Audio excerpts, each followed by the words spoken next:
Okay. Okay. I think we're live. Can you guys hear me? In chat, can you guys hear me? Let's just move a few things up real quick. Oh man, this is Spike Brothers. Okay. I Cool. Yes.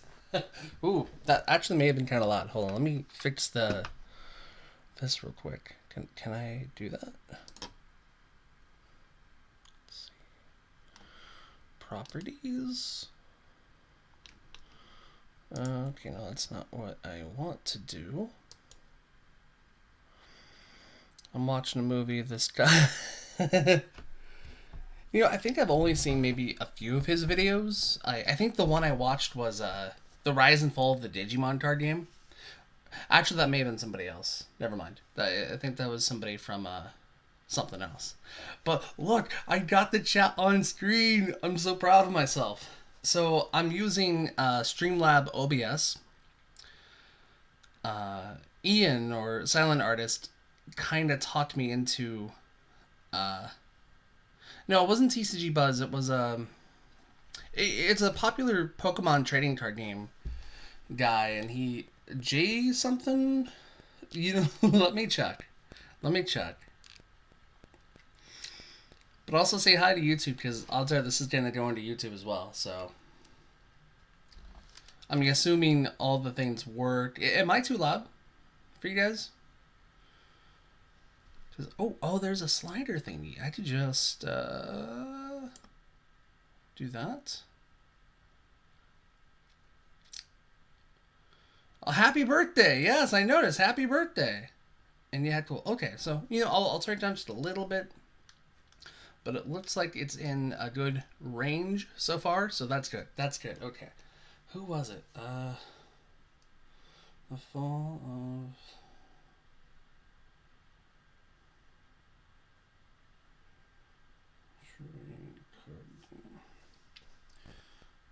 Oh, I don't see how I got these. I think I got the name. It's the J Witz, Wittz. Yeah, he did this video over a year ago, and so I think I watched it, and it was interesting. It was I guess how it was brought over to English was just so bad. Yeah, J Witz. Yeah. But look, I got the chat on the screen. I'm so excited. I also didn't think about putting a chat. Like, oh my gosh, I worked. I was playing around with this earlier today for maybe about an hour or two, just trying to figure things out. And for the life of me, I couldn't be like, where's the chat thing at? Because there's supposed to be a box for it. No, apparently you have to make your own little box, and you actually have to test it. I'm really showing my age. I'm 30, by the way. I'll be 31 this year. But my gosh, I had such a hard time figuring out how to use Twitch or Streamlab OBS for, like I'm using Streamlabs right now, and I'm hoping that the video saves on Twitch, which will hopefully save on my computer, so I can just upload this to YouTube immediately. Which, oh my god, the upload speed was crazy. Oh my gosh, it was so nuts. So this is easy. This is really really simple, and I think the more I get used to this particular setup, the more I'll be able to do. Because for some reason I feel more comfortable just kind of rolling with it than doing something where I sit down, I say a thing, and then be like, I don't like how I said that, so I'll go back and erase and re-record, and then there's the whole editing thing. At least with this, if I have to edit, I can, but for the most part, you don't have to. You just save it, slap it into YouTube, and there you go, and then share it everywhere else. I was so excited about how quickly things just worked together, and it was cool. Okay, how are you guys doing? How are y'all doing tonight? Happy birthday, by the way. Let's see. Well, I mean, the stream doesn't. I mean, I guess we're started, but it's not 7 o'clock yet. So I'm just really happy this this Streamlabs thing worked out, because I was overcomplicating it. I thought I had to download OBS as a screen recorder and somehow fit the screen recorder over the chat box and then set that up to be set in the scenes or whatever so it could appear on the screen. No. No. And I found out I can't just stream to Facebook either because I guess for Streamlabs you have to pay for that. And I'm still using this. I'm just learning it. So, I mean, unless somehow I get paid to stream, then we're going to stick with this for now. I don't mind sharing links to other places. Okay. But let me just retweet that real quick just so. Quote. Live right now.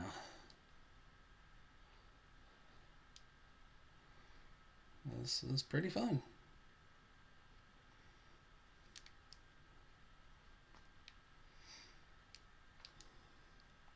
You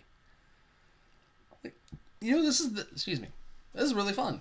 Like, it feels weird I had to learn a new system, but it wasn't as hard as I thought it was going to be.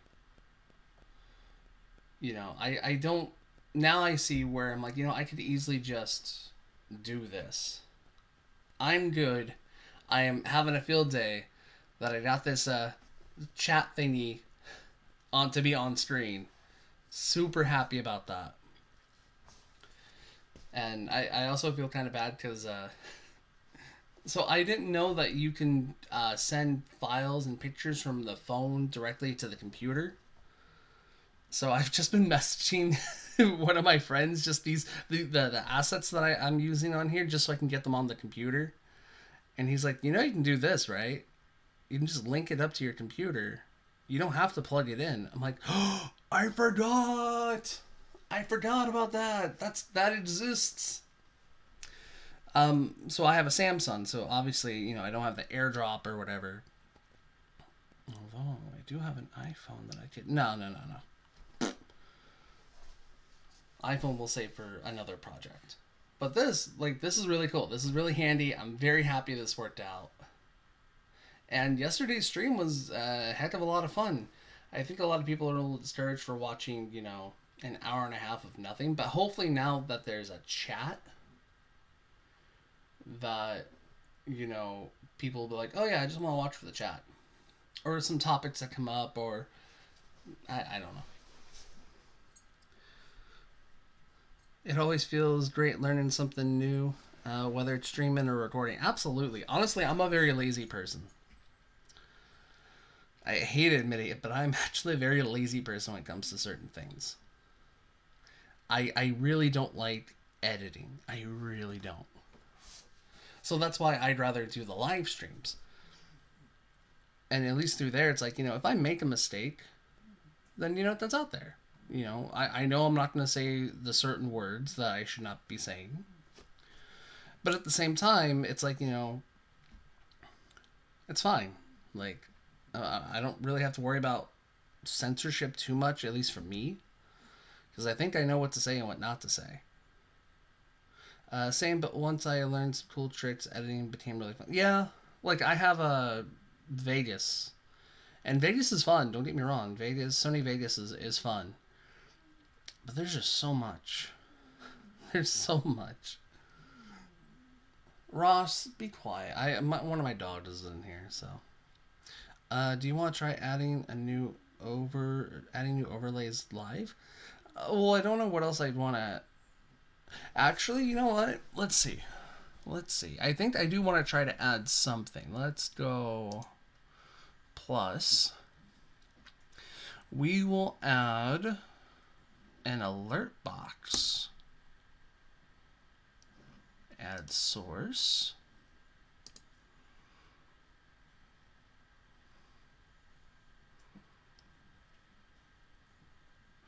Because I honestly don't know what else to do with this. So, done. And then we will hold shift and we'll put that at the bottom right. Somewhere right there should be fine. Then we'll lock that into place.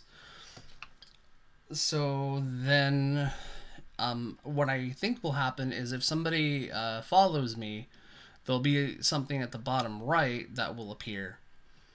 And, it'll be like, oh, hey, this person followed. Nice. So, okay, what about a tabard or some type of display to show off playing? I'll work on that. I'll work on that. Like, originally what I wanted to do was I wanted to get like a royalty free like moving background to kind of just have in the background just for YouTube, and then stick the easel on there, the icon on there, kind of move it around a little bit, like there's motion to it, and then talk about stuff. But honestly, like I said, I'm kind of lazy, so I think this works. The idea of a VTuber though may happen. I don't know. It kind of depends on whether I get a stimulus or not. I know some people have already got theirs, and I don't know. But I think as I grow as a streamer, that's weird to say, I'll eventually go into using the actual camera and having a scene where it is just I can show off cards like I normally do. So we'll see how that works. We will see how that works. But today, let's what are we going to talk about today? I had a topic in my head earlier, and for the life of me, I can't remember. I think it was more of a combination of what we talked about yesterday and kind of concluding the realistic fears and collective hopes of overdress. I don't know. But others, we're just chatting. We're just here for funs. Azel VTube, yeah.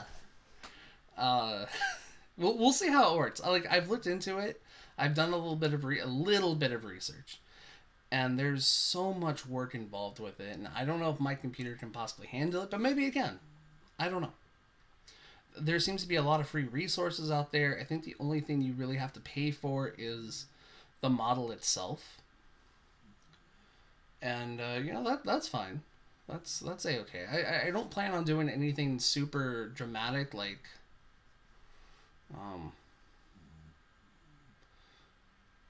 other VTubers. There's one YouTuber I watch that I've actually fallen into a rabbit hole over the last couple of months. Reploid Revo. I fell into a whole Mega Man kick, and I found that channel. And when he does live streams, he plays Mega Man games. He has a VTuber version of his icon. So that's pretty cool. So I thought maybe something similar to that would be kind of nice. But for right now, this is fine. This is a-okay. Because I don't want something that people will be like, oh, I need to watch this. No, this is something for fun. If you're just looking for a background noise or some sort of discussion or just want to look into a discussion, that's fine. I'm not here to change your mind. If your mind does get changed in the process, hey, cool. Or if you learn something, even better. But, if you're doing other things and you just want some background noise or just hear somebody talk that isn't anybody around you, then this is perfect. It's a lot of money and time to be a VTuber. Yeah, I've looked into it, and I'm not there yet. Obviously, I just started. So it's not going to happen. Not anytime soon. So I think the first couple of steps is to just kind of get used to this. I want to get used to it, kind of get familiar with the program. What can I do? What can't I do? And then I guess as things progress, and if things go very good, and if I'm able to make at least $15 a month off of streaming or the Patreon, which is really nice, by the way, then I can pay for the Prime version of this, and then I can do cross streaming where I can stream directly to here or to Twitch, to Facebook, and YouTube at the same time. And then through there, we'll just grow. But you know, we're baby steps. Baby steps.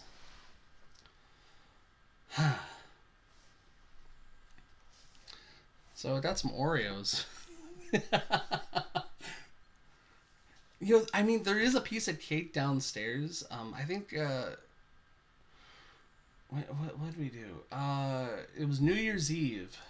My wife and I were looking at a new place for our wedding, and we were told to. And then we were having dinner at the house, and we were told to go get like some sparkling cider or something, and some sort of dessert. And there's a cake downstairs. I'm like, you know what? I've got an Oreo. Happy birthday. So what do you guys want to talk about?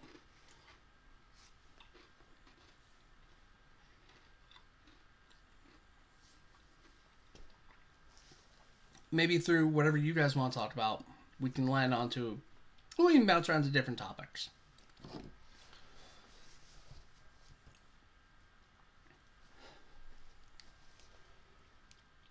Whether that's a Q&A or my thoughts of things or... I don't know. Just, whatever you guys want to do, let's have some fun. Let's have some fun. But man, I'm just so excited that this. I'm so glad this chat thing works so well. I'm so excited. I'm so excited. Ah man. Let's see.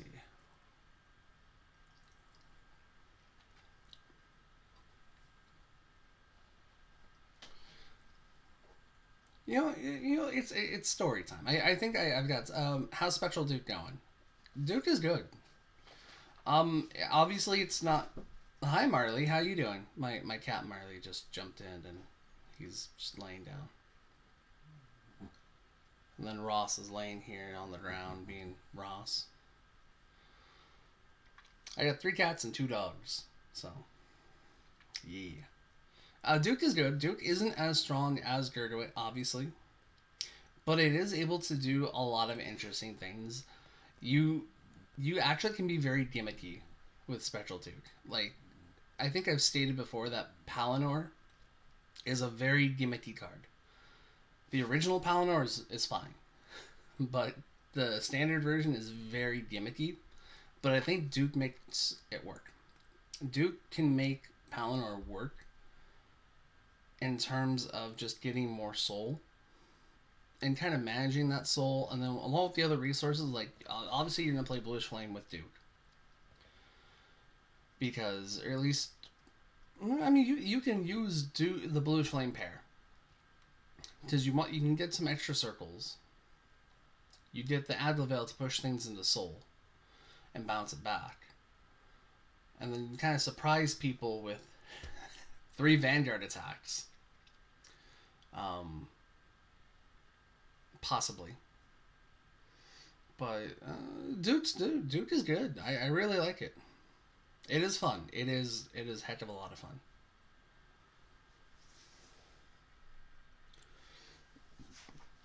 Like I'm tempted to try to go sell off a few cards I have just so I can pre-order all the gold stuff from that collection. I'd probably go through 50 cards because I bought from them before, and he's a pretty good guy from what I can tell. Hasn't let me down at all, so probably because it feels like I mean, lore wise, yes, but at the same time, no, yes, but actually no. It's that meme. I can only imagine the hell that people would have raised if Duke was Shadow Paladin too. Like if it was a dual clan gold Shadow. Oh, people would have lost faith in the game and just been like, nope, Digimon, here we go, jump and ship. Not out of here. But Duke's fun. Duke's fun. It does have that element of, you know, retiring from shadows because lore wise, that's what they were. The the the the Vortimer units were Shadow Paladin, and then because of season two convenience, yeah, I don't need to I don't need to explain Vanguard lore. Go watch Glimmering Garmar for that one. I need to watch their channel too. I just found out they actually have a channel, and I feel bad because they were in Cardfight Con and I wasn't. But to be fair, they make content, and I'm just now doing it. So apparently, memes aren't thorough content enough.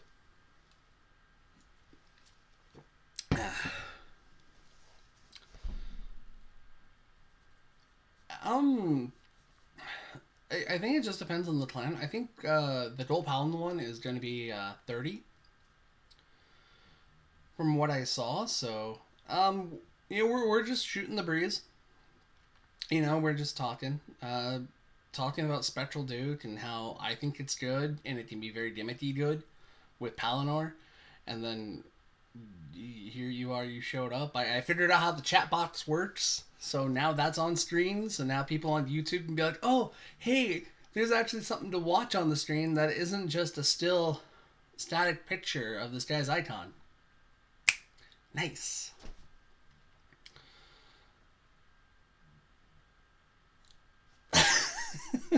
Yeah, Vermilion is the blood's great. I love it. I love it so much. Yeah, have you seen Warning for premium? Jeez. Jadon Kaiser Warning is last I saw was $25. Also, I don't know if this is something that can be fixed or I should just accept it, but chat is super delayed with what gets sent and what shows up on. I think I have it set to do so. I'm not sure. Let me double check. Let's see. Settings.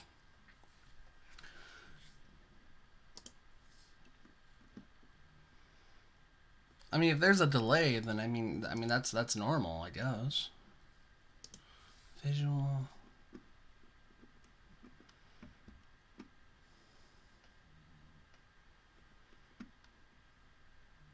Yeah, I don't think there's anything wrong with the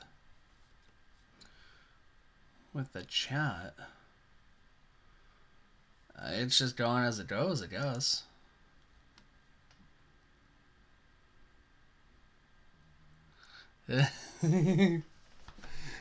Like, the blood's great. The blood's really cool. So I'll just lock that up again. It works. I mean, if it's something I need to fix over time, I'll fix it over time. But for right now, it works. And I don't want to mess it up. And, I mean, delays make sense. I mean, it makes sense. Because I see it at least, so...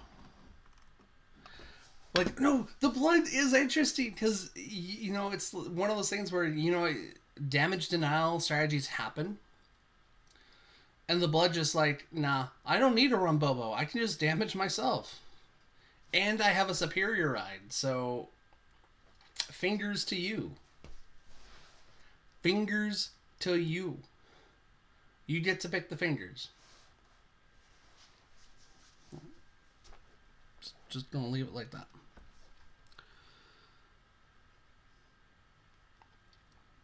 Oh boy. Once the shop opens up, then we're gonna have a big ol' Narukami fest. But at least now there'll be a variety of Narukamis, at least. Had one of the greatest games where proc the blood skill twice at 5 damage and double healed out of it. Yeah. Yes.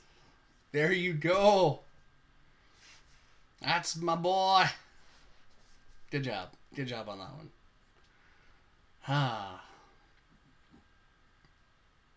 Good job. Like there's you two, and then there's what's his face. You know the guy, the cock. No, can I say cocky? That arrogant guy. I don't want to call him out directly, but you know who I'm talking about.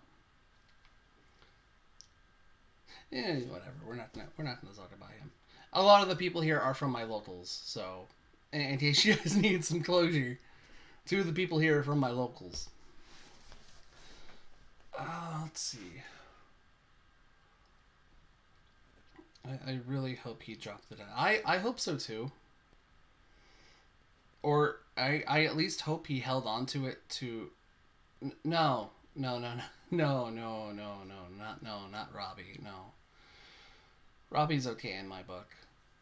Although I've never met him personally, and when I was into UD tubing, I tried to get him to give me a shout out when I was doing UD tubing, and that didn't work. But no ill will towards Robbie. I like him. He gives me my market watch, which is really entertaining. You know, there's a guy at our locals that like he topped in 2018. He got second in Terra Expo. Went to Worlds, which I didn't believe because I'm like, you went to Worlds? I don't believe it. You were full of BS.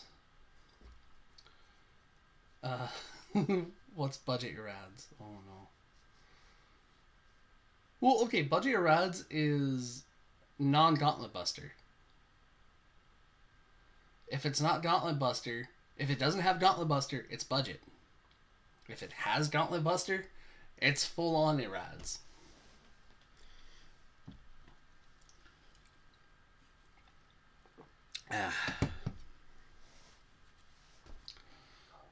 So like I said, the guy, he went to Worlds, and he's one of those arrogant kind of players who will essentially try to top every local event as if it was a regional. Like, he's very serious, and I don't condemn him for his seriousness, but just kind of the way he treats all the other players is just like, dude, that's kind of disrespectful.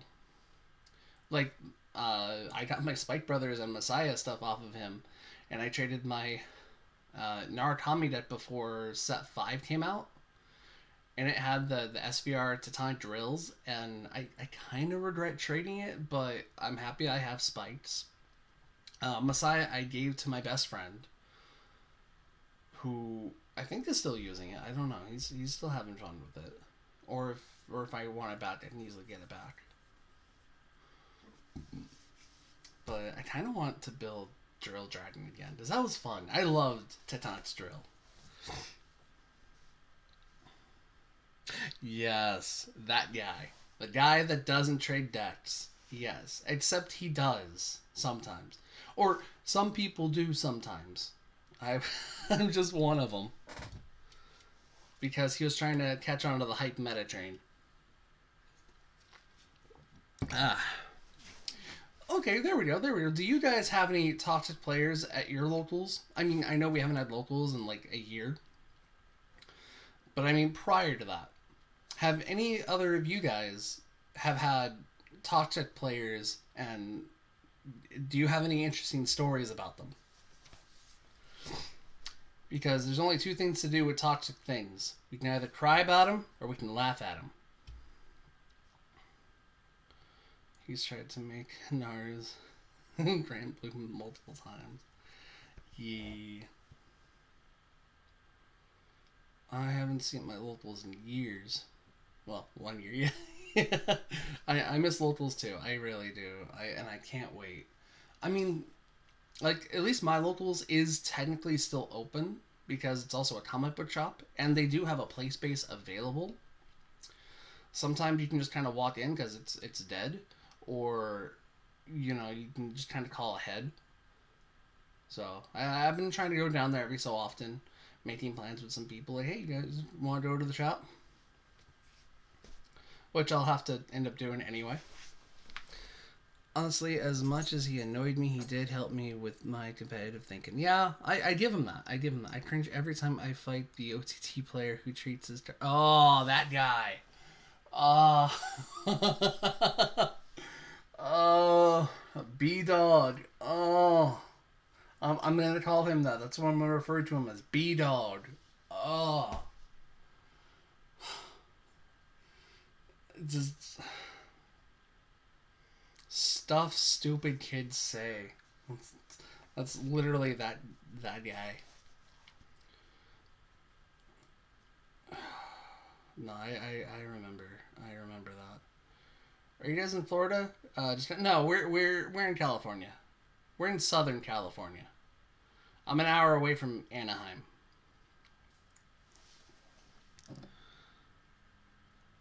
Although I think the closest regional to Florida I've been to is Texas, but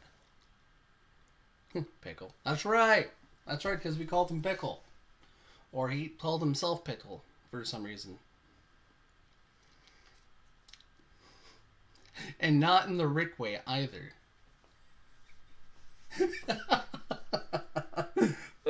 So stupid. Uh, no, hey, no. It is all cool. It is good. It's all good. I do make it apparent that we are from or I'm from California at least. Because every time I go to an event, I try to do like a vlog, and it just never happens. The last time I did a big tournament vlog was during Grand Fest. Oh, what was it? Oh, see, the alert worked. Ah, oh, that was cool. Paladin Gamer, thanks for the follow. Appreciate it. Oh, that alert box worked. Yes. Oh, that's so cool. Oh, that's so cool. You know what? Hold on. Let me fix that a little bit. Adjust it. Just a little bit.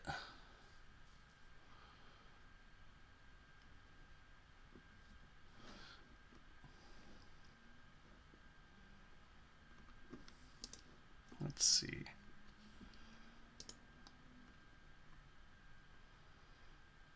Well, that's a small screen. Let's see.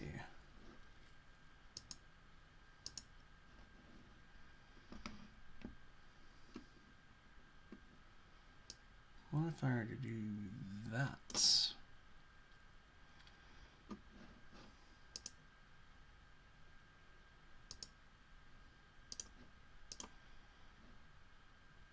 Yeah, we'll just go with that. We'll just do that. All right, cool. Off topic, but could we possibly borrow you for a video? Of course. Like we're already doing a thing for the Bermuda thing, right? Oh, I got a mini feed that tells me. Oh, that's so cool. Oh, I love this program. Oh, I need to really thank Ian. Like, you know what? No, I'm gonna message him right now and just thank him. Just be like, yo, I'm using it right now. I love it. You were right.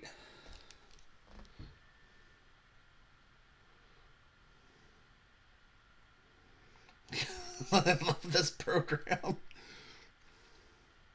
Thank you so much for recommending it.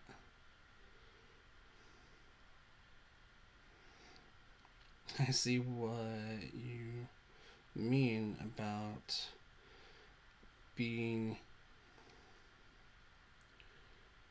able to control a lot of cool things.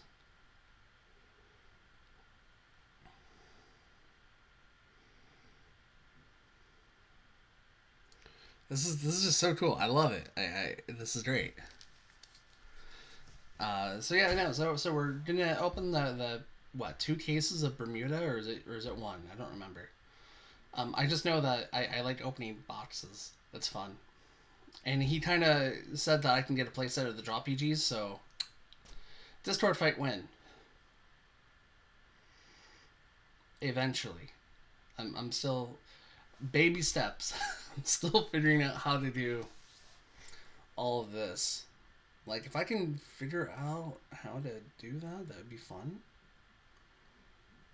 But I'm not sure. Or if anything, we'll just go to the shop and I'll bring a camera and we'll just do the old-fashioned way. And with lack of people, it'll be fine.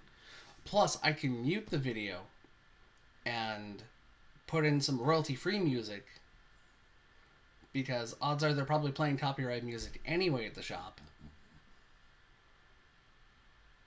And yeah, I guess one case now he had to refund a case for a reason. Oh, okay. Not my place. Yeah, no, no. I get you. All good. All good. But yeah, I think he said that I can get a playset of the drop PGs, so, and that's all I need for Coral to be done, aside from the extra little support from the set. So at least we got that mutual respect for Coral, so that's helpful. That's really helpful. Let's see what else. What else? Do I have any notes on my phone about video ideas or topics?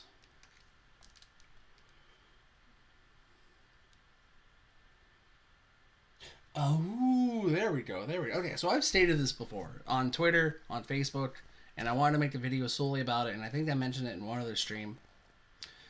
But the best utility gold paladin card from the standard, Parrymore. Parrymore. Hear me out. It has the same Vanguard rear guard skill. It gains power when it's called to rear guard or guard, which is really good. Or it gains power / shield depending on how it's called. It gives you draw. It works in combination with all your resource management. Honestly, I think Parrymore is far better than Aglavale. All the Aglaval's good, don't get me wrong. But Parrymore. I have 3 playsets of the card because it's so darn good. So let me ask you, what is your favorite underrated support card in your clan?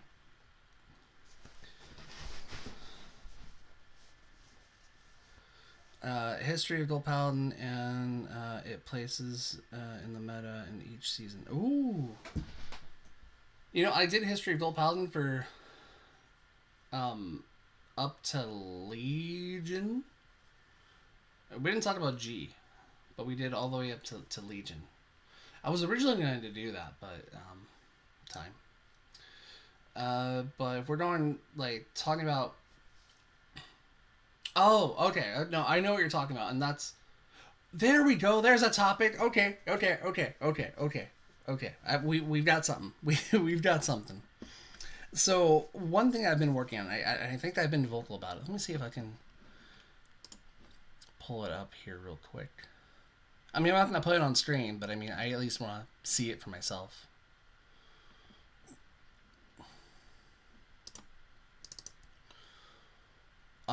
Originally, these were just going to be videos that I was going to do, but I think if I can just better talk about it, I'll just better talk about it. So what I was going to do was I was going to talk I'll just pull up the documents and we'll just go from there. So I was going to do a video series called What Does Gold Paladin Do? Or it was going to be called What Does Gold Paladin Actually Do? It was going to kind of play on the joke of what does Pot of Greed do? But no. And the idea kind of came from someone from locals, someone from a couple towns over who had played Gold Paladin. I think this is before. This is during set 3, so Raven was out, and they didn't know how to play the deck aside from Superior Ride. And it's just like, is that all you know? Really? I mean, I get it, but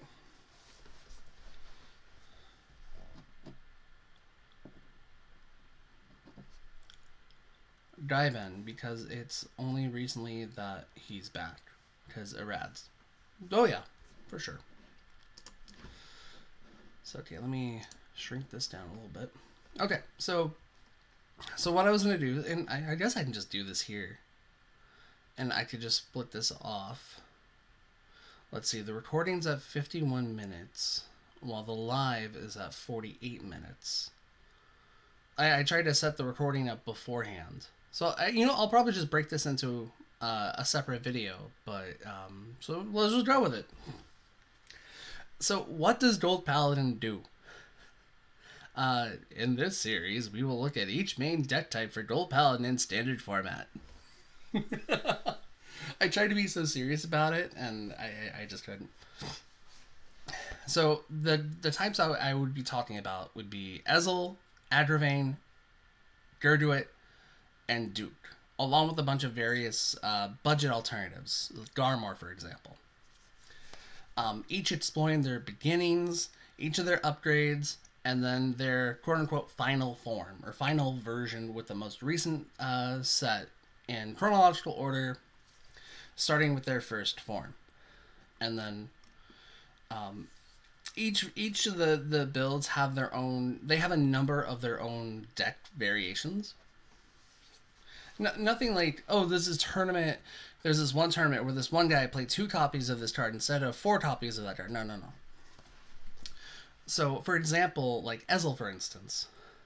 With Ezel being the first, there's technically more versions of Ezel out there than there are Adravain, Gerduit, Duke, and budget varies. So, and because there have been so many releases from the start of when Ezel first appeared to present day, which will be clan selection, I guess. Technically 6, but the only reason I say clan selection is because Duke is included. So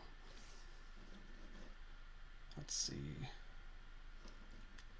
So again, for Ezel, we talked about when the first type of deck it was when it was first introduced, and then the variations as we go.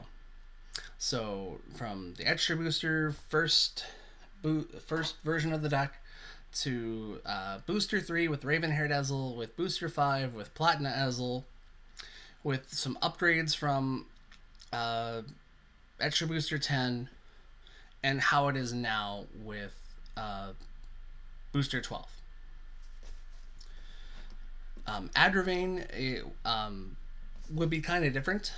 For Adravain, would I'd be talking about the deck or the cards that came in the set in the box. Just like its own inclusive, thing. Hey, this is the first Adravain deck from the box, out of the box.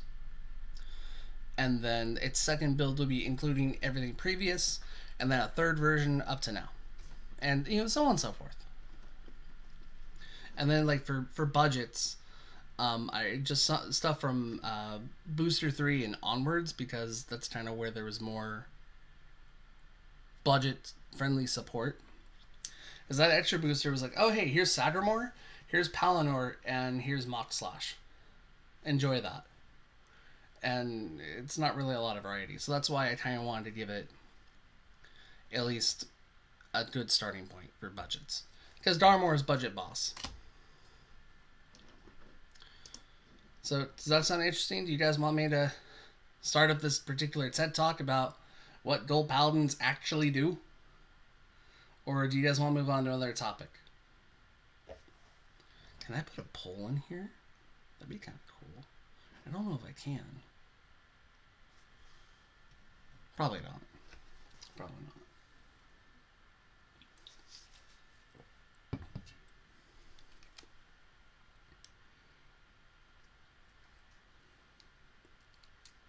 not. Like, I was typing it back in June. So it was before Gerduit had been confirmed or anything. Like, we were speculating Gerduit, but I can pull. Okay, let's see. How can I pull? Let's see. New source. Ooh, there's some extra things here. Oh, that's cool. It's viewer count. The jar. What's the jar? Spinning wheel. Oh, that's kind of cool. I don't know if I can do a poll right now, but that's kind of cool that there's extra things there. So that's really cool. Yeah, you just gotta put the passion behind the video. Okay. So, the reason why I would do it is because I'd want to show off the decks. And maybe I'll still do that. Maybe in editing, I'll just be like, here's what it looked like. But I'm not sure if the same point will come across.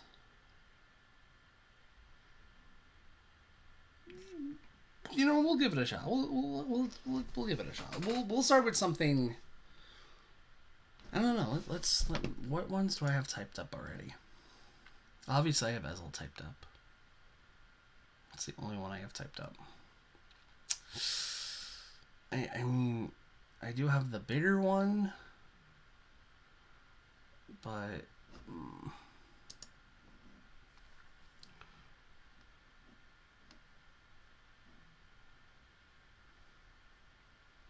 you do? Okay. Again, that kind of series was kind of inspired by the potted grade joke and the guy who only knew how to superior ride. And I know what it does. Yeah, it loses to Gauntlet Buster if careless, Excel circles appear.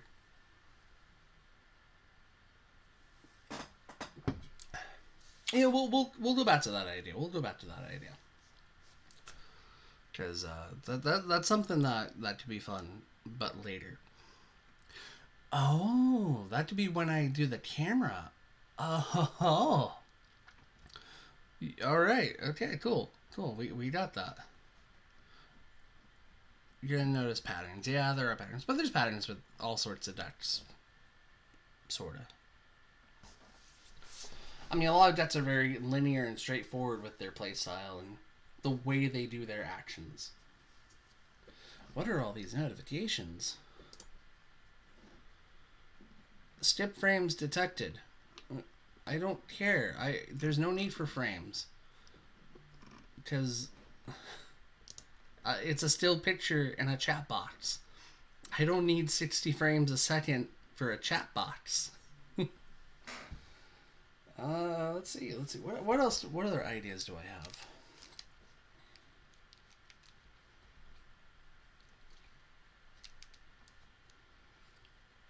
Where are my notes?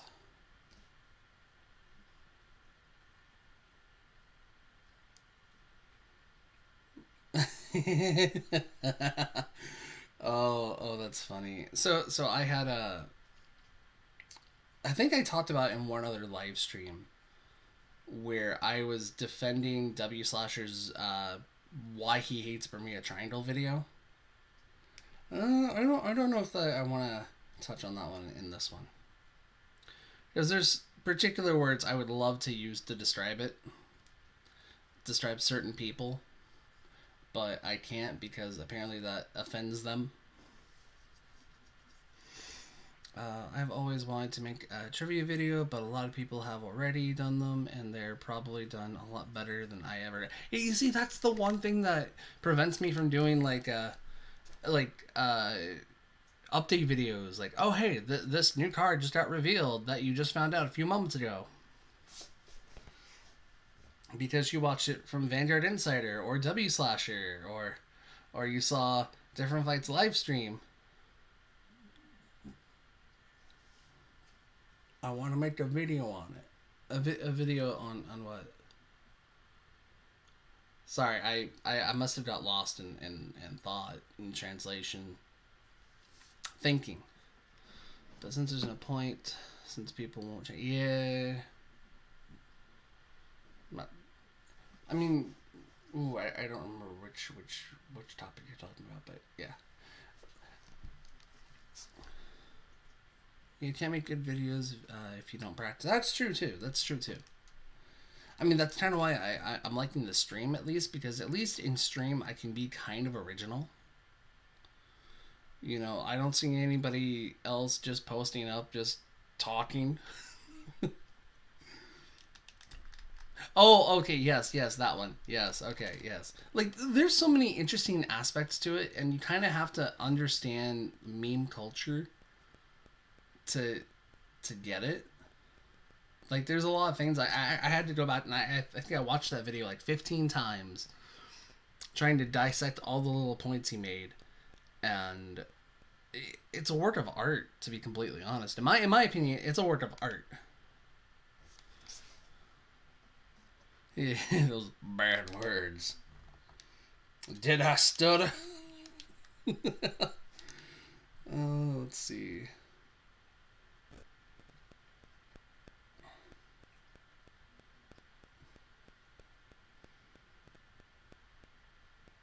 Let's see. What else?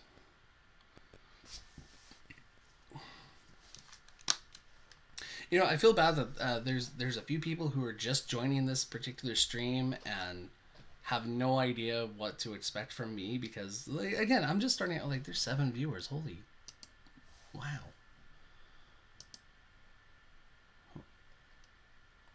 Wow.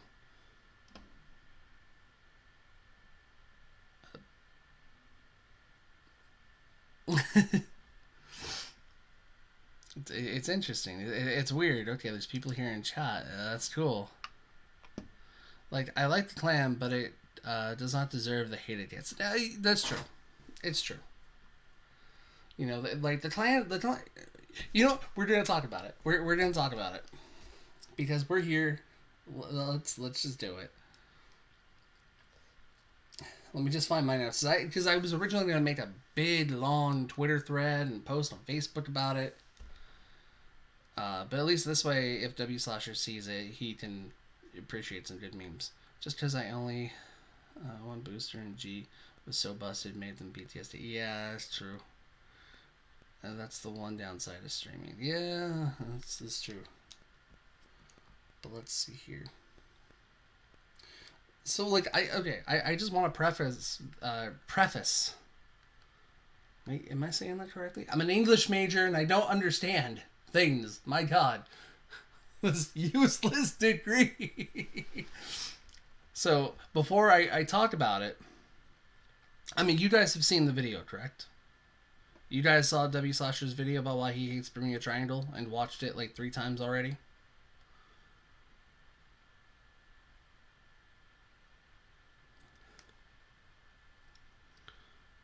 Whether that's a yes or no, we'll see. But before I begin, like I mentioned before, we know another. Mine aren't as bad, but still. I have yes. Okay. That's enough. You're speaking for everybody. So I own a coral duck. It's not complete because draw triggers or the draw trigger PGs were a little pricey for me at that time, and well, I don't know exactly who you're talking about at that point. Deniability. No, we care. We care. She is up at the break of dawn to get us card reveals. Show some respect. So I do own a coral duck. I love it. I actually won my first locals with my buddy's coral duck, which was surprising to me because it's like, oh, here, I'm gonna play whatever the heck I want. Oh, let me borrow your coral duck. Win. And it was one of the last few events before everything happened.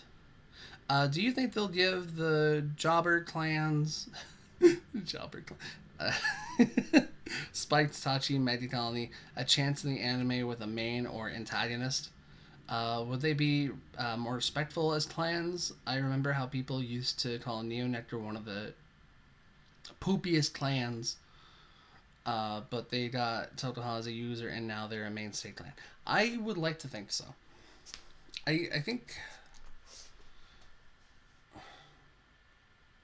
what those particular clans need to do, or at least what Bushi needs to do for them, is to give them some spotlight and give them something that is of essence a main or relevant character.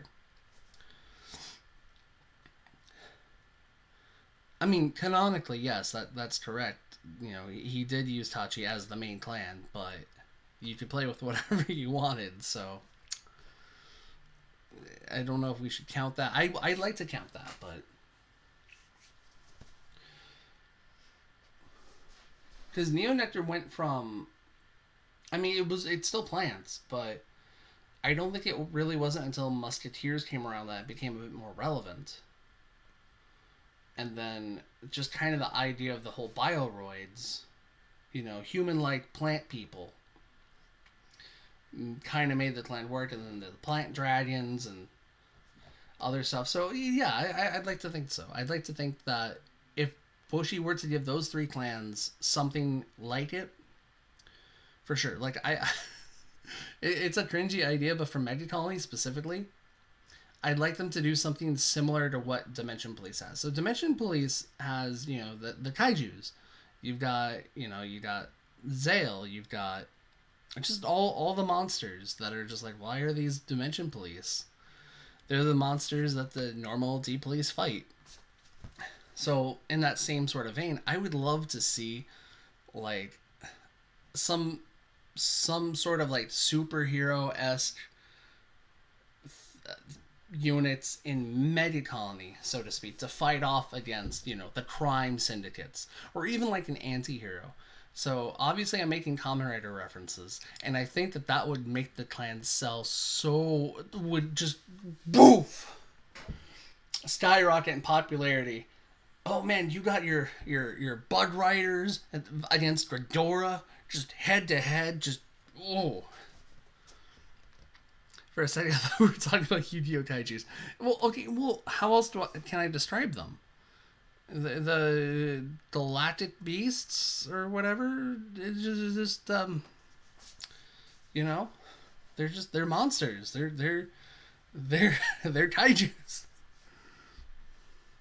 A lot of people got a bit hyped thanks to Ghidorah and the anime, but that hasn't been for Spikes in the entire 10 years. And Tachi hasn't really seen bid light. Okay, so Tachi's only bid lights that I can remember at the top of my head was the military guys in the very first season that Aichi fought twice. Once normally and once under Sequoia. Then there was his buddy from the other school, who Izuka, I think. I don't remember what his name is. I feel bad.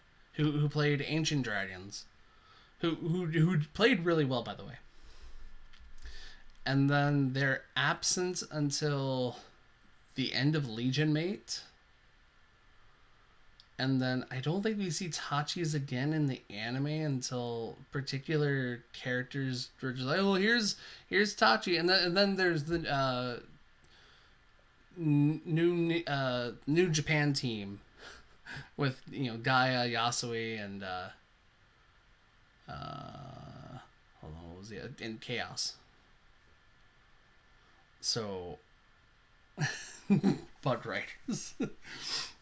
Well, so Tachi's just, they don't get, like, and the last bit of highlight they had at the end of G was that Chrono's dad used him, and it wasn't even the relevant stuff; it was the older stuff. So it's like, yeah, they did Tachi bad. At least Ghidorah had good Mega Colony presence, and it made sense, and that works. Izaki, that's right. Izaki. Thank you. So it'd be really cool if they were to give that a sort of thing for Med Colony, for instance, where it's a counter force within the clan that's similar to DP. Like, I only picked Bug Riders because I think that's just, you've got the giant robots, you may as well have the masked heroes too. And I mean, masked heroes could be masked heroes. you could do something similar to that in Mega Colony. Have them be anti-heroes or whatever. Just whatever against the main, like against Ghidorah. Whatever. For Spikes, I don't know what you could do with. I think there's some imagination there that could be used to have Spikes be more promoted as a main character clan, or at least like a good support character clan.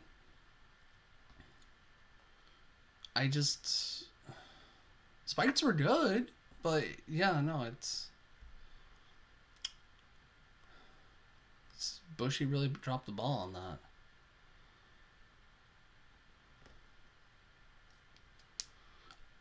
Oh yeah, no, he it was during the inter school tournament. It was before the big high school tournament, but that was where Morikawa played Dauntless Drive, the end. It nearly won. I always said I wanted to play Heroes. There you go. There you go. I feel they have a chance to be a main character clan. They have a similar idea of teamwork as Royals. They do. And they're a forest clan. If you haven't noticed, majority of the forest clans are usually main characters. Usually. I want to stress that. Usually. But I would like to see Tachis and Spikes and Mega Colony become more prevalent. Or at least in terms of design. You know, I'm really happy that, yeah, you know, most clans do stick to the one set per year. But at the same time, it's like, you know, you get your one set, but it's bad. So that's not good. I mean, the original show, Morikawa was a good player. He just was terrible at deck. But, you know, I actually just talked to a friend of mine about that. I sent him a care package with a bunch of budget decks, you know, box of scraps. And he's like, "Hey, I have a fun idea. I'm gonna put blaster blades in this rope in the Shadow Paladin deck." Okay, you're just playing reverse MLB. Good for you. What's that? Majesty Lord Blaster. What's that?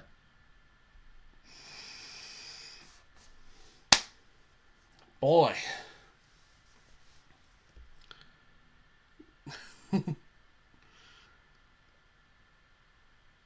Yeah, and Chrono, because Chrono was a important character in the Shinamon arc up till the end.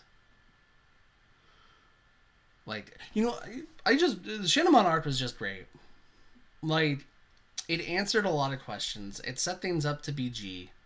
Like, all the questions that we had from G were sort of set up and answered, and it kind of made sense. It was just no, yeah, I know MLB wasn't in G. I know.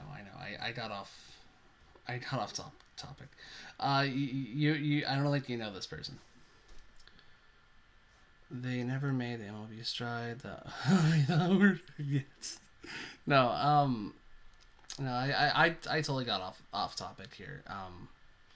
But I was talking about the main character clans are all fours. You know, you have Aichi, Shin, Ibuki, and technically Chrono. Technically, yes, technically Chrono. To a degree, because I mean, he was a side character through the later half of. Well, he was just a side character in general, and then his importance kind of showed up, sort of. You know, honestly, I kind of like the fact that he plays Genesis over Murakumo. To be completely honest, because at least okay. So like, I don't remember where I heard this, but somebody had mentioned that the reason they gave Shin Genesis was because they couldn't find a way to write Genesis into the original manga. Honestly, do we even want to highlight Hyuga to be, you know, Hyuga was good, but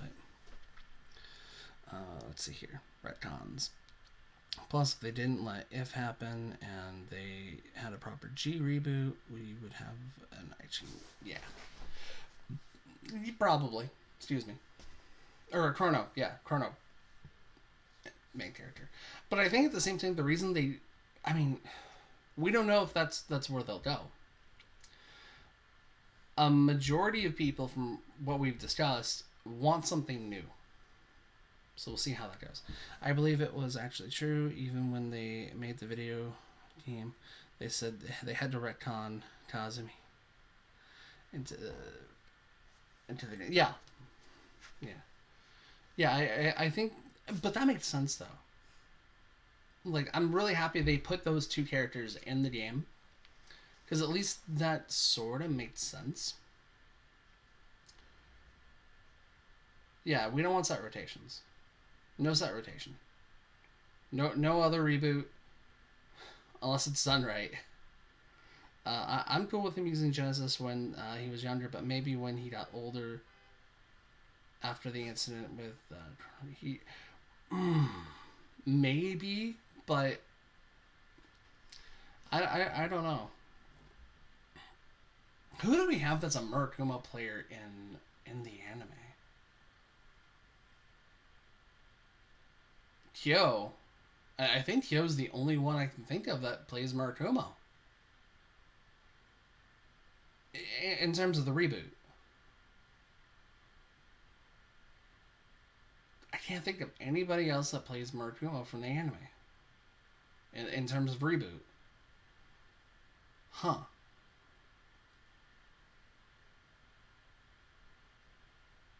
That's odd. That's really odd. I think that could have been really interesting, but at the same time, I think that would have kind of betrayed his with the whole relationship between only Kyo. Oh, maybe we will see Hyuga be a relevant main character card. Maybe. No, please, no, Messiah, no. We don't want that future. No, no, no. And I'm actually happy they gave him spikes. I'm very happy about that. Although it would have been kind of cool to see Kyo kind of bounce around the clans like he originally did. Because, at least in that case, you could have had Murakumo, Spikes, and Meta Colony be played by one person. And continually make that character better. But, I don't know. I don't know. But maybe we'll see. We'll hopefully on the 19th we'll figure it out. And we'll figure out whether we continue or jump ship. I'll probably just stay on board because, I remember when we had 5 minutes during the Shinamon Arc reveal stream where everyone was saying the main character and say was going to be insane because we thought it was a murder moment. Yes, I remember that. I think that would have been really interesting. Like if they had wrote it to where his brother had played Murakumo or something, or like he originally played Murakumo, but his brother played Genesis and was given the deck to him after the accident. Something along those lines. I think that would have been really cool. Wasn't it Shindo who bounced around? Yes.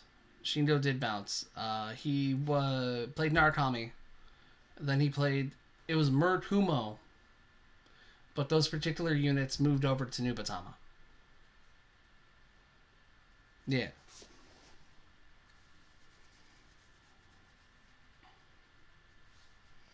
Those two. And various side characters that were ninja themed, but horrible. Because it was just the same deck. Oh, man. So hopefully they do put more emphasis on other clans, aside from main character clans. Like, I was okay with Gold Paladin kind of being onto the side, sort of. At least it was in the main group. But we knew that it wasn't going to be the main clan. And I'm kind of okay with that.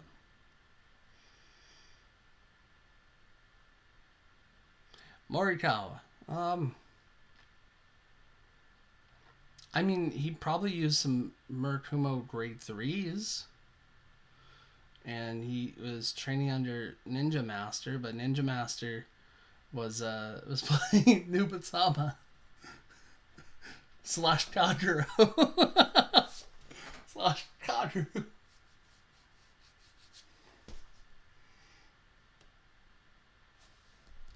I'm glad they wrote the Shinamon arc the way they did. I'm very happy with that series. I really am. I've got nothing but praise for that season.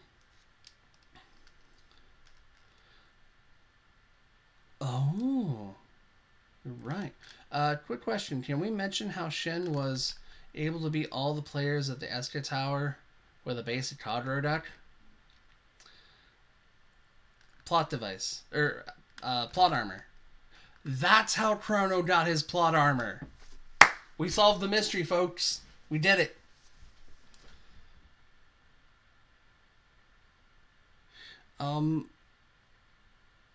Let's see.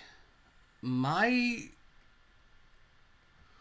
guess Mai played Neo Nectar, but I also think she played Bermuda as well. Aichi jumped clan. Yeah, okay, technically yes, but that was for reasons. Like it made sense in story wise. But Shin, Ren jumped clans.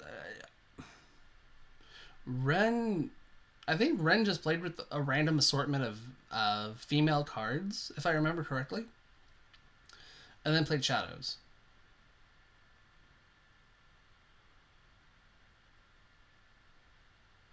She was the first Neo Nectar user, and then permitted. Oh, okay. From one blaster. So, I want to say that I just want to go on record that Limit Break Aichi is my favorite Aichi, not because of Gold Paladin. There's one reason, but that's not the main reason. Is like season 2 Aichi represents growth, character growth. You know, you go back to season 1, you see him grow, you see him struggle with Psyqualia, you see him, come to terms with it, and Magically Loaded Blaster becomes a thing. Then Takuto shows up out of nowhere, causes trouble, and like, oh hey, you know how you were getting really good at this game? Well, have fun learning a new deck. And he had to relearn the clan, or he had to learn the clan, establish a new connection with it, and he was just losing and losing until eventually he started winning. Oh, right, that's right. Ren did do that. That's right. Well, okay, I don't want to count the Bermuda one because, again, that was mostly female cards. I think that's how that episode went. But Dark Irregular, he played Reiji. He played Duke. Oh, I think he borrowed Emmy's deck, if I remember correctly. So I wouldn't say he jumped. But he did play Blade Wing Reiji, I remember that. I played Kagero, then Naru, then Kagero, then Naru, and Link Joker, Royals, and then he carried 8 decks. That's true. I would have liked to have seen more interaction, like back in season 3, with Chaos Breaker and Kai, to kind of set that up a bit more. And then it would have made a bit more sense in G near the end, where Chaos is just obsessed with those two. Didn't Kai do the same thing with Royals till he said screw it, Kagero? Yeah, no, that's true. He did start with Royals, because that's how he was able to get Aichi Blaster Blade to begin with, in both versions. Yeah, we've got 3 viewers now. Okay, that's fine. That's fine. We've been up for a good while, but we're having fun. We are having fun.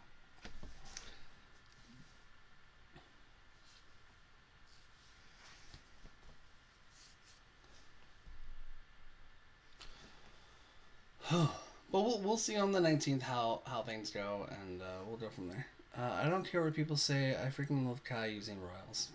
Yeah. Kai using Royals was really interesting. Especially, like, it kind of made a bit of sense considering Legion Mate. But yeah. He wasn't good with it. Okay, no, it wasn't the fact that he wasn't good with it. It's just he didn't have other copies of Blaster Blade. He only had the one. You have 10 cards that do something with Blaster Blade, but only one Blaster Blade. I'm so glad that Reboot actually fixed that problem. Meanwhile, was Clan Jumper 2. He went for Kai. He essentially played whatever Kai was playing, minus Link Joker. And in the new universe, he played Novas. Yes. I'm actually okay with that. I'm very okay with that. And Miwa was interesting. Like he used heroes, and heroes were really good for a time. I'm sticking with my robots. Yeah. Well, and then you have Naoki. But I mean, he played Naru's all the way through. But I mean, he went from Mishmash Eradicator to Brawlers, then back to Gauntlet Buster. Hi, lady. My other dog just walked in. It's true. It's true.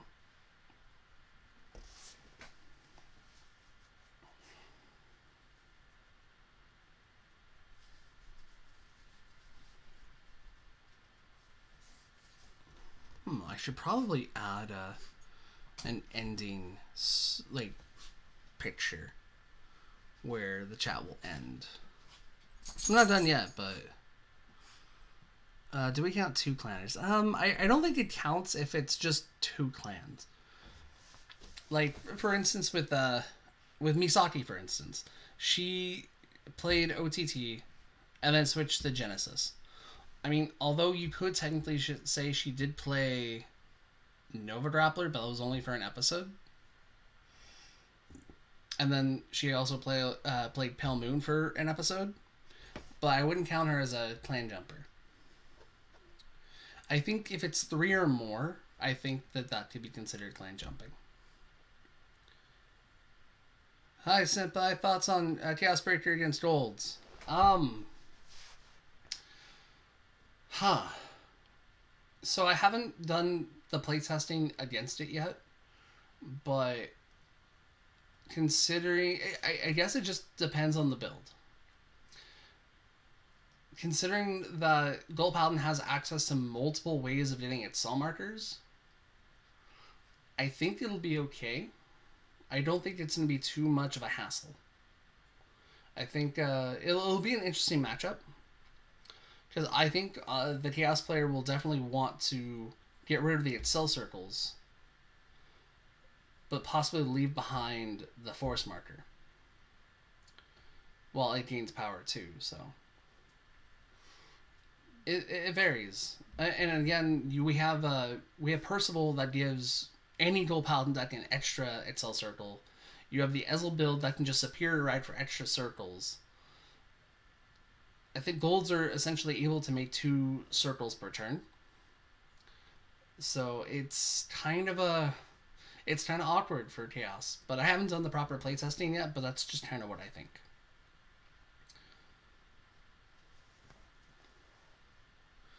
Oh, I'll build the proxy deck. Fight you. Good. Have one ready when we open up the case for Bermuda. Then we'll record wherever we're doing that at, or whatever. Latu cards, rip 4 markers. That's technically true, but at the same time, it's not too bad. Just so long as you are able to re-ride and call out Percival, I think it's okay.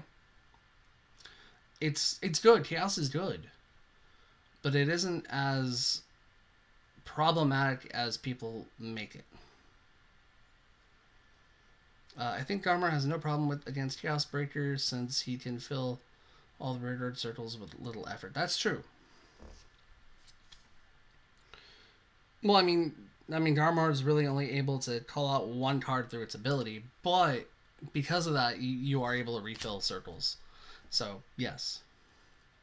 You will always have some sort of an attack. If they lock the left and right front row, at least you can ride into your Garmar, create a circle, call something on to have at least that one attack. Or that, and if you just so happen to call out that Percival, you can get that second circle going. So that's just kind of what I think. It's good, but I don't think it's as bad as it used to be. How it affects premium format, however, that's still yet to be seen. Um, it looks good. It actually looks like a heck of a lot of fun. But then again, dumpster fires are kind of fun too. So I'm not saying it's bad. I'm just saying that it's interesting. Uh, it's too soon to call if it's going to be meta defining or not. It's good. It's going to be, I think it will be in the meta, but I don't think it's going to be the meta. I think that we'll probably see some events for a while that will have Chaos top, but I don't think it'll be a consistent topping. I think it will probably be in like maybe like top 10 most used clans for a while, but then again, it's interesting. It is a force meta versus Excel meta. Chaos Breaker is great, but it's slow. Yes, it is. So again, it just kind of depends. I think, and to answer the direct question, is it good against gold? Gold Paladin's able to possibly make 2 circles per turn. More depending on the build. So if they want to lock away your Excel circles, fine, but you're also leaving behind that force marker. Unless you want to keep an Excel circle open. So it just depends on how the Chaos player plays. I think. I don't know. I haven't done the proper testing, and I will eventually. I'm just getting my own stuff figured out. Yeah, Chaos can't keep up. If your deck can produce markers fast, Chaos can't keep up. Exactly. Some shops here in Vanguard at their local tournament slots. If it's for the general health of your community, I don't see an issue with it. I mean, if everybody's playing a Druid deck, it's just a mirror match. It's just not fun. I understand it. But at the same time, it's tough because like I know for my locals we wanted to ban something. I don't remember what it was. Somebody can remind me what it was. But I don't. I think it was something like Hyuga. I think when Hyuga was at its prime, we wanted it banned because there's just people playing Hyuga left and right, and it was just annoying. But banning Gerdo at the local tournaments, I mean, that's fine. But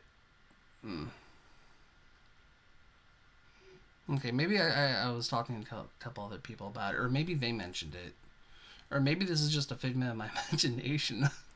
Oh, thank God I start therapy soon.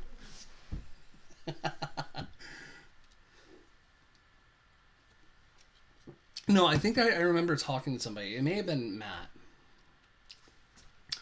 Luckily, our local has plenty of variety while Meta was doing its meta stuff. Yeah, that's true. At least our shop, we have the couple people who play meta. They'll change it up, however. You got the people who play with their favorite clans week by week. You got the one guy that is playing a different deck every week because he can't win with it. And then you just got that one guy in the corner who is just like, I'm going to roll a dice to decide what deck I play with. That was me. I was that guy. Mostly gold, but that guy. I mean, Chaos Breaker is good. It is. And I think just like before, we have to figure out how to play around it. And thankfully, we do have answers. They're just, $3 to $5 an answer. I mean, we have the order card. We have Clear Frame that works, which is really nice. I was the only Royal Paladin user. There were a few Royal Paladin users, but I think you were the more consistent one. What's your advice trial deck for newbies, TD for newbies. Um, so it kind of depends. Like, how new are we talking? Because this is fun. This is fun. Like, if I see somebody's interested in the game, I do tell them to watch the anime. If they're familiar with the anime, then they kind of have an idea of where they want to go.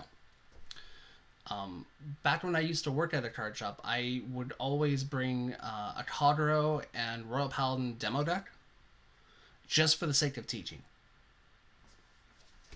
And if they liked it, then they can kind of explore through there. I tell them, look, watch the show.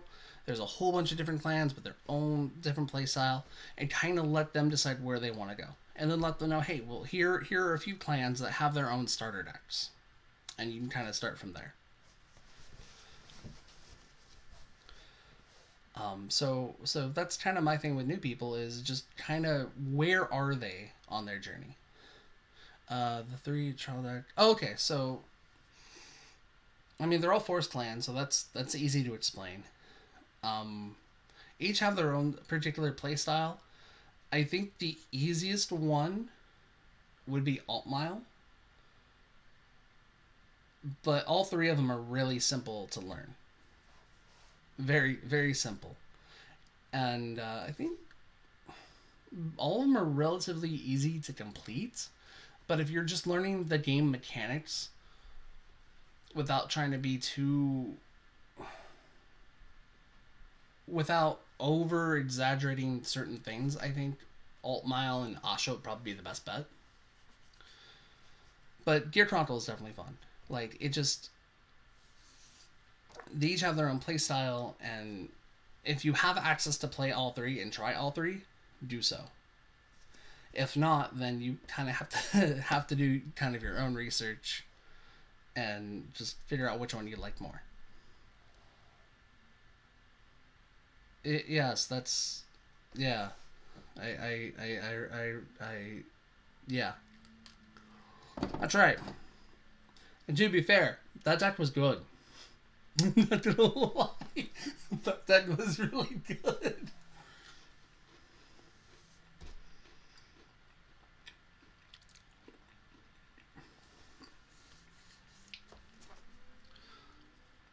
Like, I really like Gear Console, but I mean, of the three trial decks, I think you could go either way.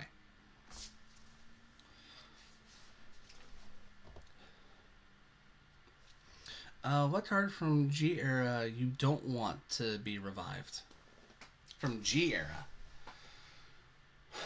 I think there's a collective answer here, and I hope I'm right with this collective answer. Otherwise, it's one of them. D's. Now, and I'm going to put an asterisk on that. I think how D's was designed initially made sense. I just think that the designers for the standard cards didn't think about it. Which seems to be the case. But now we have a new team working on new cards. D's was just an issue. Do I see D's coming back anytime soon? No, I don't. Is it up in the air? It could be. They could probably find some new way of using D's, but I don't think we'll go down that route. I don't think so. And then give it another the rest of this year, and somehow it'll get confirmed. Then I'll eat my words. I don't see D's coming back. Although, if they were to bring it back, I hope it would be in a better design than the original version. Because the original version was just not... wasn't healthy. Thoughts on the X and the new Overlord Grade 3? Well, you were asking a lot of questions, and I appreciate it. The Turnabout. I'm assuming. The Turnabout's cool. I really like the Turnabout. I think, I don't think the cross with Turnabout works that well. The cross in the end makes far more sense. It just, it's beautiful. But Turnabout, I think, is its own sort of play style. And could be a fun budget alternative too. You know, you got regular Overlord, then you got the Turnabout. It just kind of depends if we get it in English. You know, we might not even get it in English. So, I mean, if you're from Japan, you're playing it, cool. But if they brought back Geese, wouldn't they have to bring? I don't know. I don't know. I mean, that would be kind of cool to see them come back, but they would have to be redesigned to do different things. I could still see them being grade 4 units that have a particular condition, but again, I don't think the Zeroth Dragons would necessarily come back. D's, on the other hand, may low, extremely low chance, but never zero. Another card, I don't want to come back, but it could. You know, no, I'm not even gonna answer that. Favorite Gold Paladin Grade 3 ever. Ezel. All. More specifically, um, I'm very partial to Scissors. Grand Ezel Scissors, I think, is by far like my favorite designed Ezel Grade 3. But Ezel, just all across the board. Do you know what this channel is called? Well, okay, you have to remember that I put this out to Twitter and to Facebook. And then there are people who do follow me on Twitch here already, so that's kind of... I shouldn't... No, that's fine. That's absolutely fine. Because, I mean, you know, some people can have an icon that's their favorite unit, but I mean, it could be something else entirely. Like, I'm really liking Percival, to be completely honest. I mean, Percival, you know... Where are my Percivals? There we go. Percival be looking thick, though.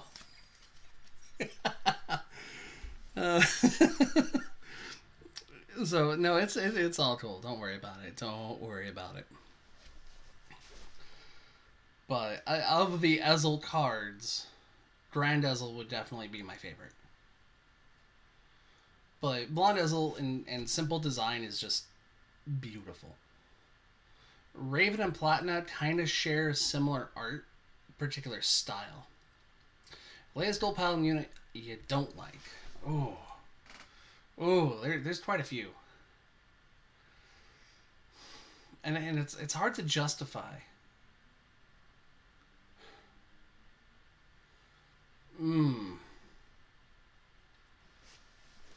That's a tough one. Percival is my dad. I just imagine Percival just looking at the shop, through the shop, just outside, seeing you play. Then you make a misplay, and he's like, "That boy ain't right." I tell you what, Dad. Gold Paladin I don't like.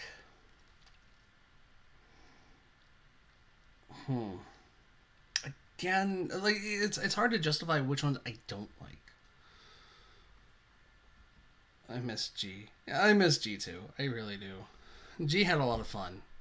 Like you can make the argument that it was the best and worst at the same time, but G was a lot of fun. G gave that expansion we all needed. Don't miss Premium. Dude, but Premium's so fun. Even though I haven't played it in months. It's a hot, beautiful mess. You know, it's like that train wreck that you see it coming. There's nothing you can do, and you're far enough away to just watch it do its thing. I'm probably gonna get a lot of flack for this, but yes, Palinor is not my cup of tea. Don't get me wrong. I like Palinor for what it did originally. Being able to move itself to the Vanguard circle is fine. The new one is very gimmicky. But at the same time, I like the gimmicky. So it's very hard to kind of justify it being not being. It's hard to justify me not liking Palinor. It just isn't as. It's not as impactful as the original one was. I don't have anything against rabbits. I just. Palinor just. Sure. Well, let's go with that. Sure. Although it's not like I'm not playing, 4 copies of Bunny Girl in any version of the Dual Paladin deck. Because bunnies, right? Let's see. Is there another grade 3 that I'm not particularly fond of? As I say, as I have the collection just so happens to be right here next to me.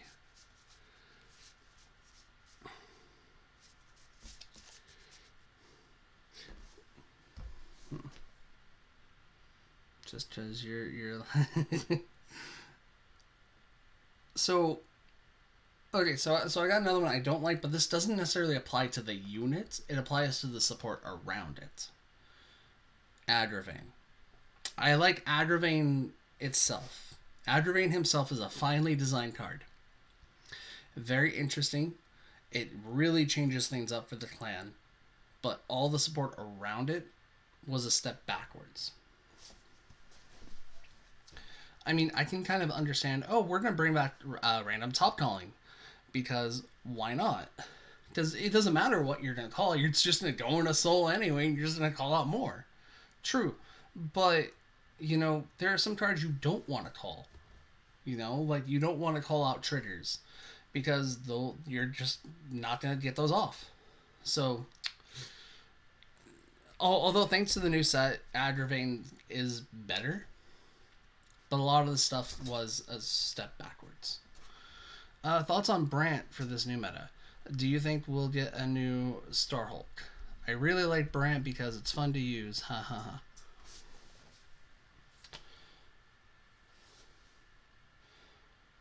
I don't know. I think Brant might just be a bit too slow for the meta.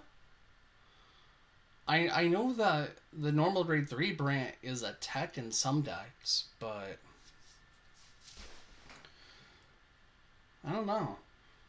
It could be interesting. I mean, if you got the newer support and you're able to make the deck go faster, I mean, you do have the grade 3 searchers now. You do have things that bind. You do have. It could, but I don't think Brant would be anywhere near top tables. I don't think Brant could. Like, if you were to update Brant with the newest stuff,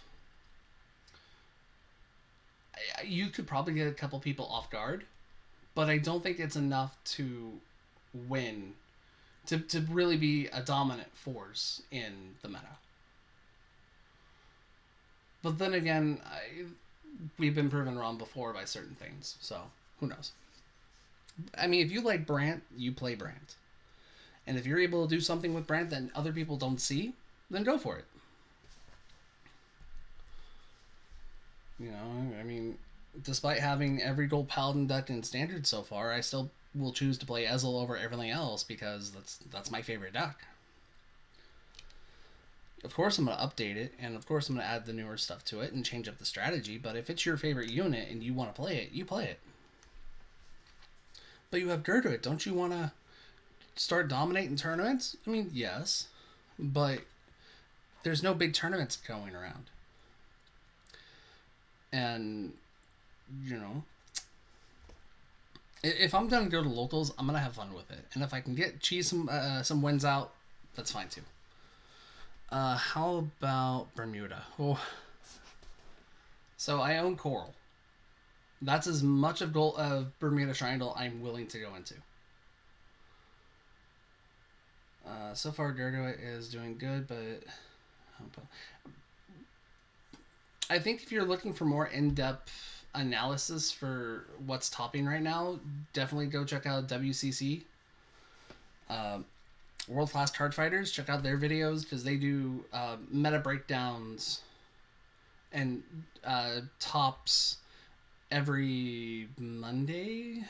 Sometime during the week, they analyze the meta, what's been topping, what's been posted on Twitter from Japan. So, although these are just my thoughts, although I could be completely wrong. And Bermuda is just everywhere. It's become Bermuda 20 at this point, not Bermuda 19. But again, I could be wrong. First tournament back, I'm playing Raz. All right. You know, there was an episode of SpongeBob on last night, and it kind of made me think of a few people. It was the one where Mr. Krabs falls in love with Mrs. Puff, and it's after the first date, and Mr. Krabs is just on the floor crying, and SpongeBob's just like, I don't know, Mr. Krabs, how did you spend $100,000 in one night? It just made me think of all the players who like Raz is going to be expensive, probably, just because it is a higher rarity deck to build. But again, I could be wrong. So he lives in Cal. It's fine. It's fine. It's same state until proven otherwise by I don't know.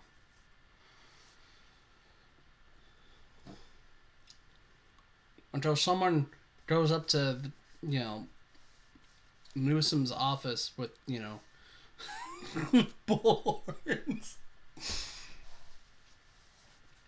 Already ordered my stuff for Raz, Rosalia, and nice. Where'd you order from? Let me know. What are the cards you got disappointed when they were revealed? Or revived? Oof. What was I disappointed in? You know, there isn't too much. You know, I'm a very simple player. You know, you give me new support, I play it. Although, like I said, Palinor is not my cup of tea, I do enjoy the card. It is gimmicky and can be fun. I actually, you know, the one card I'm disappointed that got revived was Istrad. Not because it's just Istrad, but because he isn't a full-on Liberator support card. And I think a lot of people can relate to that. It's a Liberator who only supports himself and Aggravating. That's it. That's, again, step backwards. You ordered them last year? Yikes. I played the Water the Blood. The Blood looks fun. And yes, no, Justin told me the stories. I actually want to pick up a few things from... Actually, I think the only things I would really want to pick up from Set 10 Shadow Paladin is... Leofel and Abyss Owl. Just to update Mordred. Thoughts on Jewel Knights? I like them. I like Jewel Knights. Jewel Knights, how they came back is very interesting, and it's gonna be fun. It's gonna be interesting. It looks nice. It's slow, and MLB does make up for it, but I mean, it does have a lot of potential, and I'm very happy for the support it kind of has. Because you're able to kind of recycle your stuff.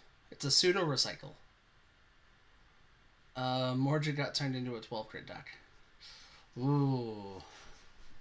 I need to pick up Belial Owls then. But yeah, Mordred needs to be fixed up a little bit. Although I do have the stuff from Set 10, so.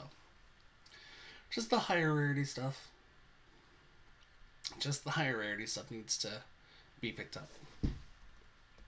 But Jewel Knights look fun. I'm hoping they're relatively cheap because I would like to just build it just as a side fun deck.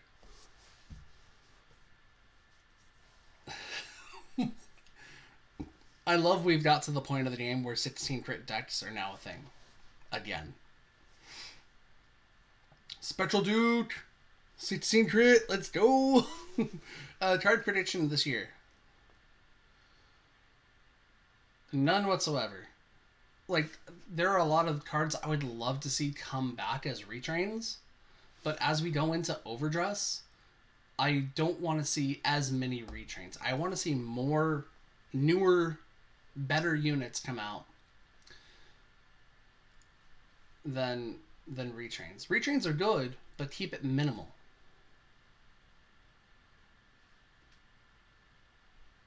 Because, you know, since we're going into a new thing, it just makes sense to promote newer cards.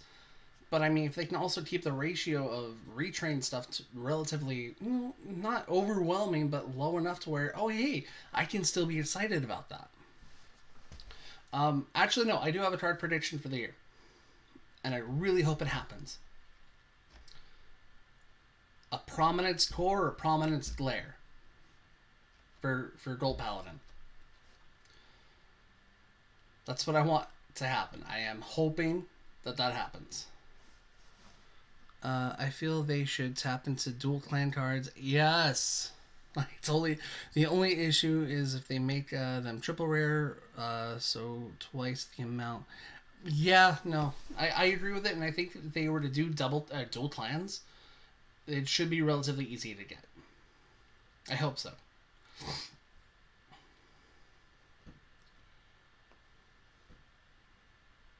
You get that one, I get brawlers. Give me more liberators. I mean, we'll see. We'll just have to see how things go. But the prediction, I was asked a card prediction: Prominence Core or Glare. One of the two. I know Glare has been shown in the Turnabout manga, so I'm willing to bet it's more than likely going to be Glare. But Core's cool too. I like Core. One of those two, or a brand new Prominence Dragon. That would be pretty interesting too. Looking at G makes me more and more sad. They supported so much, yet they also supported so little. They supported so much, yet so little at the same time. I remember long time ago, a bunch of friends, or majority of them are here, we would do a weekly recording, and we would always talk about the cards that got revealed during the week. And I remember we got to GBT 8, you know, what was it, Absolute Judgment, or I think that's what it was called. Well, GBT 8, GBT 08, with Glorious Reigning Dragon. And we were kind of like, oh, hey, there's a Jewel Knight Sentinel card that came out. Oh, hey, maybe there'll be some more Jewel Knight support. Nope, just the one. And then there was some other post with there was a ride chain for Royal Paladin that was kind of cool. And there were other people like, I hope for more of this. I want this more. I want more of this. There was the Planetary Dragon guy. I don't remember his name. But only got one card, and it was a critical that had a similar name to the archetype. And it's just like, no. So they did support a lot, but within it was very little. It was very... I think how they did the support, they released so many cards that the amount of like design was stretched to the limit, essentially.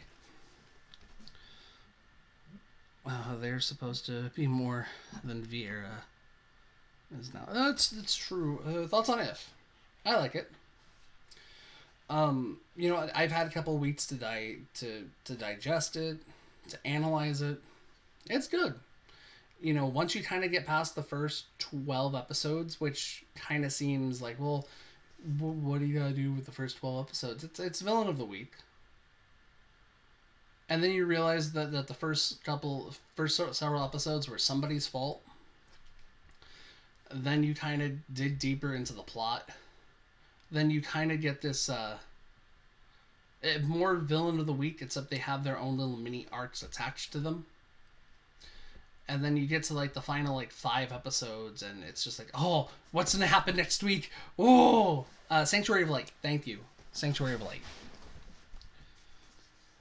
Well, okay, Liberator did get a lot of support, but I think what they were trying to do was give Bluish Flame their own thing, and it failed. Celestials, Chronos Command Dragon. That's another card. Another card prediction right now. Chronos Command Dragon is going to happen.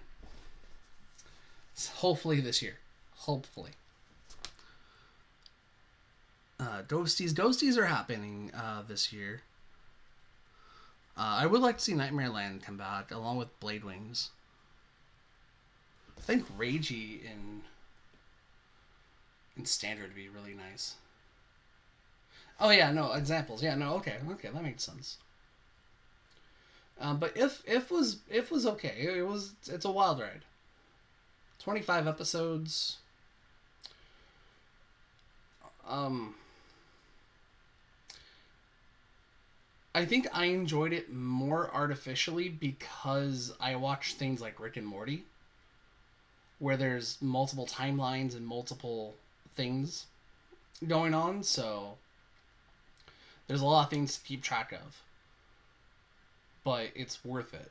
And I think because of that, that's kind of made my enjoyment of If be a bit more than it should. Because, again, like the first 12, 13 episodes are very predictable. They're fun, but they're predictable. You know, considering that Emmy, this isn't even the normal Emmy. This is another Emmy from another timeline. And I kind of feel like they kind of took liberties with, like, Legion Mate and how they were like, oh, we're just going to blend, like, lore-wise, blend the timelines together. So both timelines happened. It's off. It's just... It's fun. I did previously say that Legion Mate, or If was better than Legion Mate. And I think how I should have phrased it was... There are a lot of things in Legion Mate that didn't make sense. Like, how did Aichi build a moon base? Well, it was through the power of the Psycholia that was amplified by the seed. Oh, okay, cool. But how can they breathe on the moon? At least a castle in the woods makes a little bit more sense, but it's one of those things that you kind of can't make sense of. And I think because of it, that's how I was able to kind of enjoy it more. And it is kind of nice that they did take a break from the card fights. Although the card fights were a big part of, of the show. I've stated it before that if you're going to have a card game anime, you need to have, and you're promoting cards, you need to promote the cards somehow. Like Buddy Fight Ace didn't get its season 2, and because of it, through a whole bunch of other external factors that I'm not going to account for because there's all sorts of trouble going on with that. But season 2 of Ace didn't happen. They easily could have gotten another, maybe not easily, but they could have gotten another animation company to promote season 2, to do season 2, and I think it would have stayed afloat. Although there were probably some internal problems at Bushy, whatever the case may be. And then Buddy Fight died, unfortunately. There's probably more to it, but that's just kind of my simple understanding. It's worth the research, so I really do suggest you guys go look that up. Let's see. I looked away for a moment. There's a whole bunch of... there was like 150 archetypes to build around. 150 decks. When did you start playing Vanguard? Any origin story for Ezel Senpai? Ooh. Okay, so I sort of discovered the game, or I wouldn't say I discovered it. So I was watching Yu-Gi-Oh! 5Ds at the time. It was shortly... I think it was shortly before the earthquake that happened in 2011. 5Ds was kind of ending its run. We were in the final art, the Art Cradle. And I remember going to a site and people were just talking about Card 5 Vanguard, Card 5 Vanguard. And I'm like, I don't know what this is. So I put it in the back of my mind 5Ds. Then Zexal came around, and then I got into a Mega Man kick. So I started playing Mega Man X on an emulator, and I was looking up like alternate arts of popular Yu-Gi-Oh cards. So I was looking up like if there's alternate arts for TG Blade Blaster, and because of how Google worked, because it's Blaster Blade Blade Blaster, I found a fan art of Blaster Blade, and I was like, oh my god, this thing's so cool. It looks like Mega Man, but with the sword. Oh, that's so cool. And this is before I even got any further into the X game, so I didn't even know about things. From that moment, I just got obsessed with it. I had binged the first 35 episodes. I got up to date with 36, and I think that was where Blaster Dark first appeared. And then I followed it on a weekly basis from there. Then I started actually playing February of 2012, because that was when it first came out. Vanguard was very difficult to get a hold of here in the US. It was. I had to go through eBay. That's how bad it was. Almost good. Oh. Oh. Oh my gosh. That, Well, I mean, the key word there is almost. And the key word is almost. And then from there, I was still playing Yu-Gi-Oh on the side, but I was really wanting to quit. I wanted to focus more on Vanguard. And then Bushy released this weird release schedule to quote unquote catch up to Japan. So I ended up starting Gold Paladin in May of 2012. Coincidentally, when my now wife and I first got together, and it was kind of around the time when I got my first like Gold Paladin deck.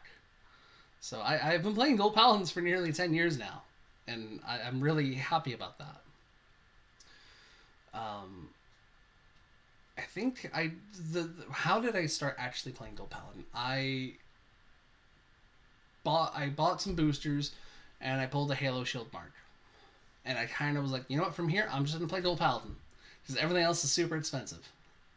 Bought a trial deck, and over time, I just traded in my Yu-Gi-Oh cards to a shop for Vanguard stuff, slowly getting it all together. I don't think it was until 2014 that I actually completed that Gold Paladin deck.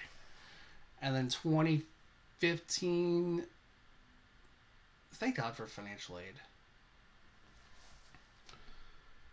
Yeah, nearly 10 years. That's so sporadic. That was just crazy. So it's 9 years now here in the West. It's 9 years, but in Japan we just got done celebrating the 10-year anniversary. Apparently, so that's really cool. And then just kind of from there, it's just been Gold Paladins. Do you have your own card shop? If not, are you planning to? I would love to own my own card shop. I've worked at 2 card shops in my life, 2. One for less than a year, and another one for about a year. I was in college at the time too, so it was really difficult to. It was a weekend job, so it was really nice to earn a little extra bit of money. That could be money I could use for specifically for buying cards, and it was great. I had to quit because I needed to get my studies right. I needed to get my grades up. And then once I graduated college in 2018, I started helping my friend who owns a shop. And it was good for a while, but it just kind of felt like they were trying to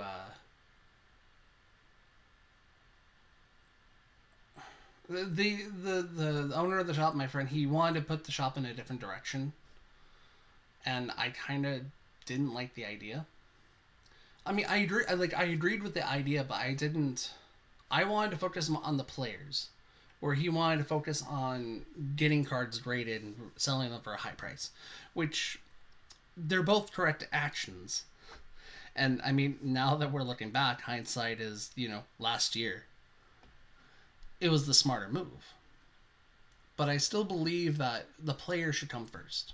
The player should have a place to play, to buy cards, to trade cards, to sell cards, to just be a community.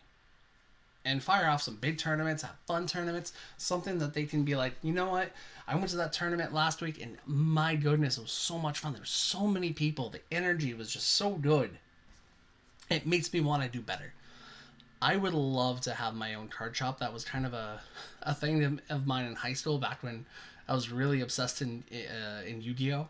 Was, oh yeah, I want to have my own card shop. Yeah. Although I have no idea what I'm going to do outside of high school. We don't even have a card shop here. The closest shop is has Magic the Gathering. That's not bad. Like working at a local card shop is fun, but you see things that you don't normally see. Like, you see all sorts of different people. You see different attitudes. You see different appearances. You see so many different things from going from a customer to an employee of a shop. And it's just the wonder of working at a shop is great, but the harsh realities kind of start setting in, and you want to do everything you can for said shop. You want to make it the best thing ever, but there are things that are just outside of your power that you can't do. Like, I wanted the most recent shop that I worked at to carry more Vanguard, but it just wasn't going to happen unless, I did a thing for it. What's the weebiest shiz you've ever done, cosplay-wise? I have a hat. I literally have a hat that says Senpai on it. That's where the Senpai hat comes from. That's also where part of the name comes from, too. Because originally, like, the Facebook page was called, Incandescent Lion Blondezzle. And I kind of played around with names, and I saw the Senpai hat, and I was like, oh, this is so cool. It also was because there were a bunch of other fan pages popping up shortly after I became a thing. And they were asking me for help or advice or to spread their page. And so I kind of became a senpai. One of them called me a senpai, and it just kind of stuck. And then I saw the hat, and I was like, I'm going to put this in my picture. And that's going to be part of the personality. Bought the hat, and I wear the hat whenever I go to an event. Although I do want to upgrade the hat eventually, but I do still have it. I think that's probably, of my adult years, that's the weebiest thing I've done. The actual, we got our haste is now followed. Thank you for the follow. I appreciate it. I'm so incredibly upset that I got super delayed posts, but I'm here. Well, glad you're here. Glad you're here.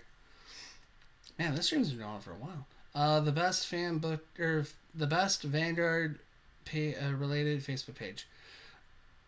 I want to say me, but then I'm not being humble. But that's my thing, is I'm humble. Depending on what you're looking for, if you're looking for the constant updates on card releases, there's Silverthorn Dragon Tamer Lukier. I think she's in the chat here, I think. I don't know where she left.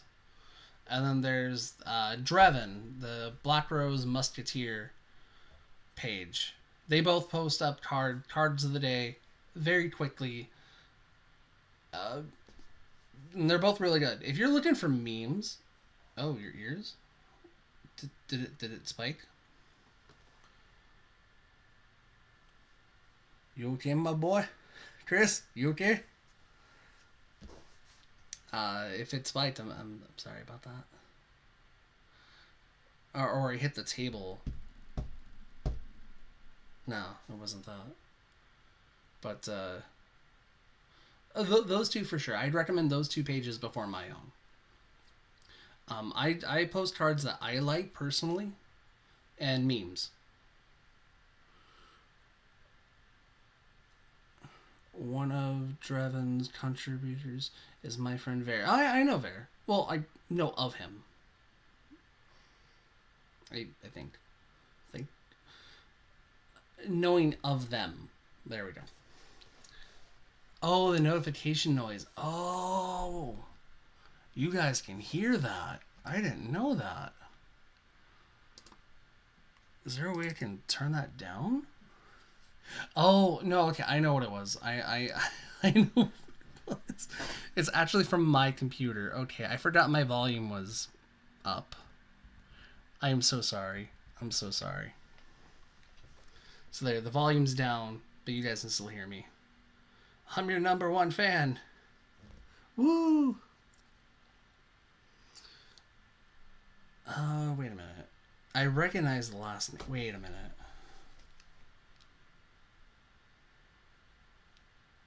I recognize that name. Oh boy. And I'm drawing a blank. I'm so sorry. I feel so bad. Oh, let me finish locking that up. Okay, that's all set. Oh man, where what? Your your name's familiar, and I feel bad because I can't just put it there. Oh man. So let's see.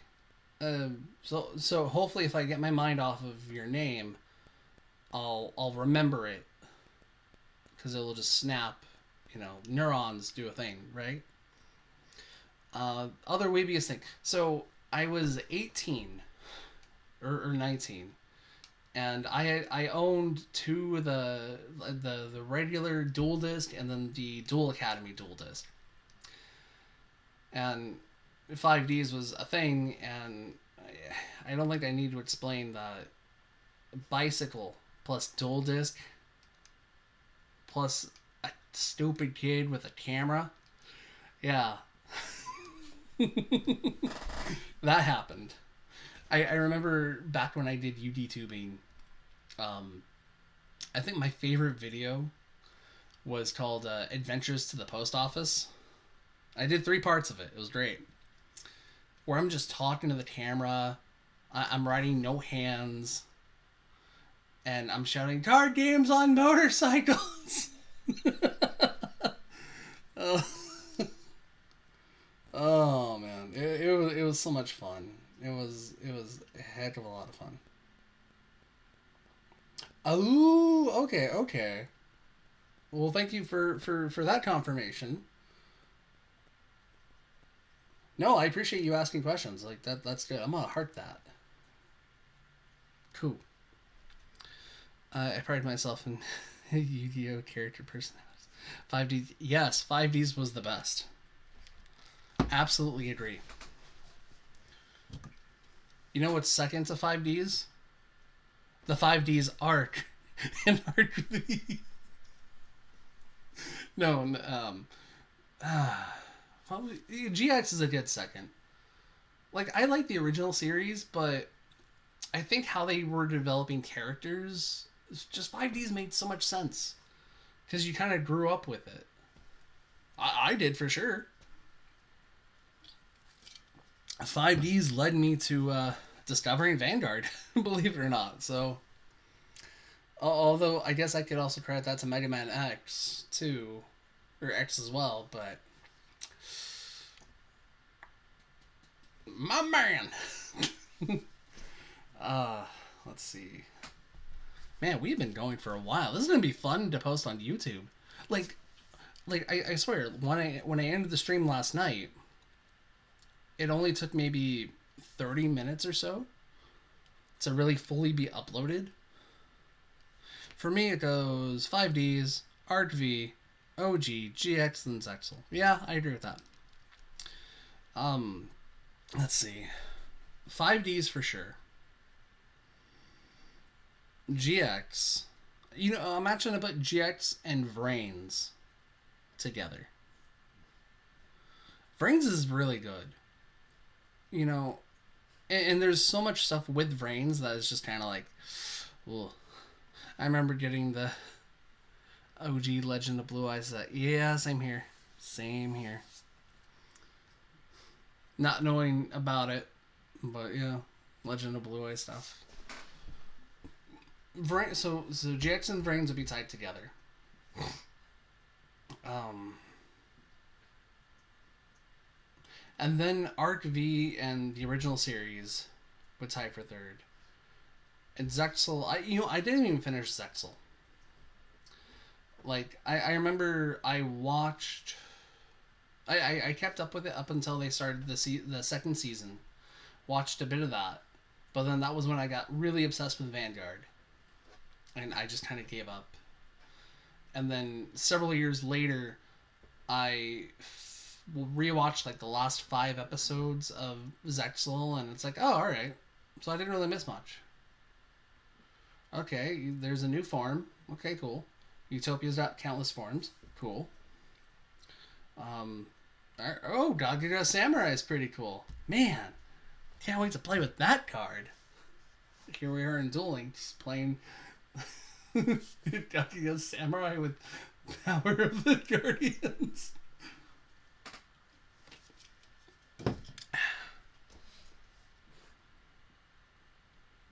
Let's see.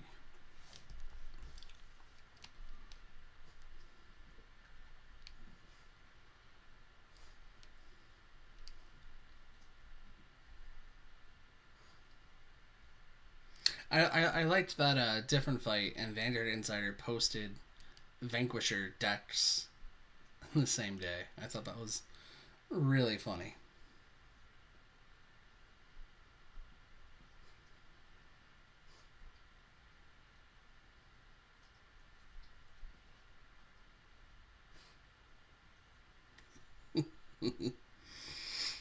Hmm. Let's see. So I mean, like Vrains has a lot of issues, but Vrains was good.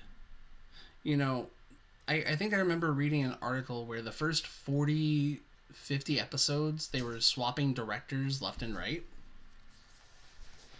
and because of it, um, latest Vanguard news.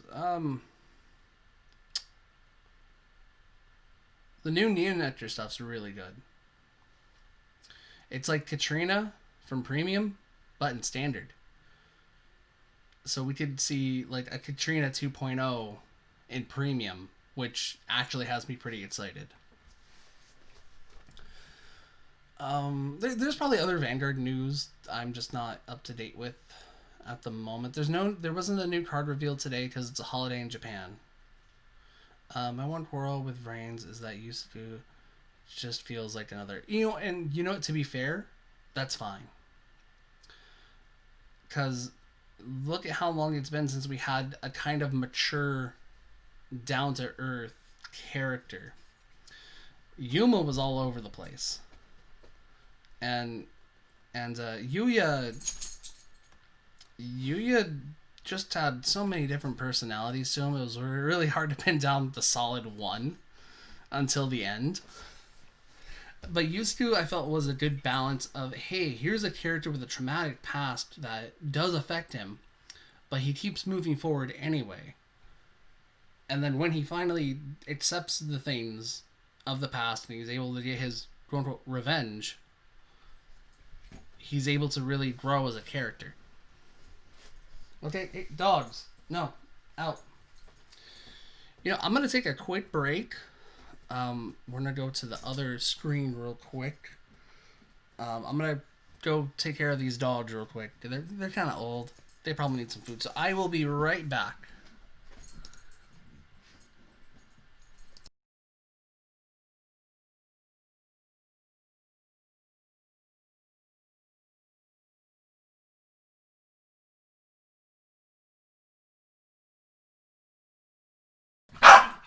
Sorry about that. I just realized the be right back screen isn't good for the chat box, so I'm gonna leave it on this screen.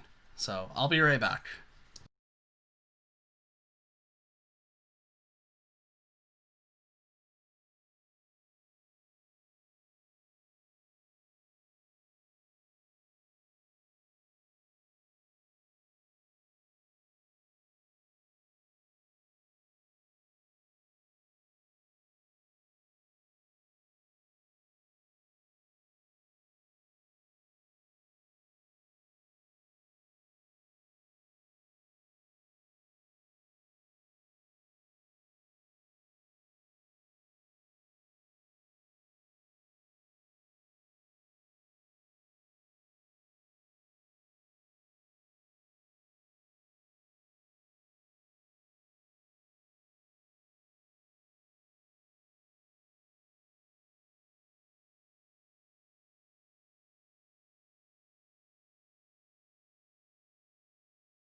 Okay, and we're back. Sorry about that. All right, what did I miss in chat? Let's see. Uh, there was online class starting. I'm gonna go see it on the next stream. Senpai, have a good class. You're probably already done, but you'll probably see the video later. Have a good class. Online classes are a pain. So chat's talking about clans. Nice. Morally obligated to say royals. One of my favorites. Bluish are my favorite. Golds, but I still regret selling them. I carry a Blaster by Liberator in my wallet at all times. Carry few Grand Order cards. Somehow within this community of ours, I feel like that's more acceptable thing. I'm sure you wouldn't hurt. I respect it. Just made standard MLB, and I gotta say I enjoy it. Played several times. Happens when two of our good friends are royal mains. I wish my Vanguard local group didn't disintegrate. Okay, I think I'm caught up with chat. Yeah, no, local groups when they leave, it's tough. So I'm really hoping that Overdress revitalizes a lot of things. I'm hoping so. Like, if we could get, like, that first, I don't know, 2 months of standard back where there was 30 plus players at locals, that'd be nice. But we'll see how that goes. We will see how it goes. But where was I at when I went on break? Talking about Vrains, okay. Vrains was surprisingly dark, and Yuya was. So, you know, Yusaku, he just has PTSD. And it's just like he never. Although he has a good win rate, he just never wins. Like, he may get the moral victory, but he always suffers. I think Vrains should have lasted longer, but I'm alright where Vrains ended.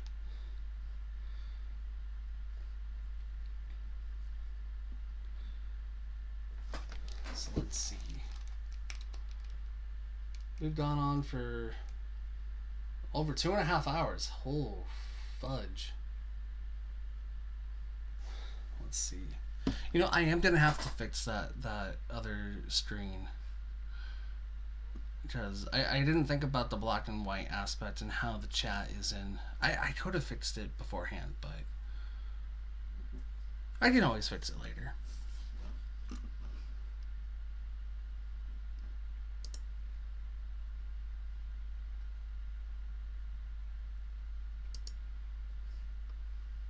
Also, the LP for Vrains is amazing. Yes. Yes, they are. I think one of the openings from Vrains did, I think, the first opening for 5Ds, as well as the last opening for the original Yu-Gi-Oh series. I think. I don't know if that's actually true, but I'm willing. I'm pretty sure that's true.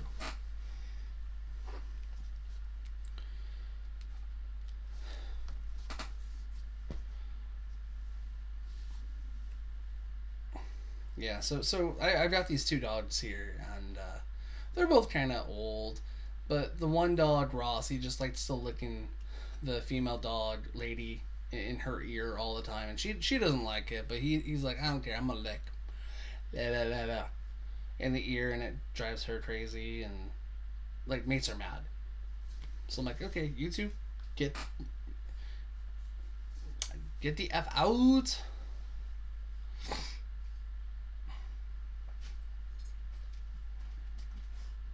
R Haste. I recognize that name. And I don't know if it's 2020, just like, I'm gonna block your memory. I I recognize it, and I feel bad that it's not connecting. Especially since you said you're my number one fan. I feel so bad because it's just like there's a few people I can think of in my mind who fit that, but it just so my bad. I feel so bad because I'm bad with names. I guess it's okay. I'm not gonna beat myself up too much. I just my German Shepherd has an ear problem, and the other dogs are, you know me.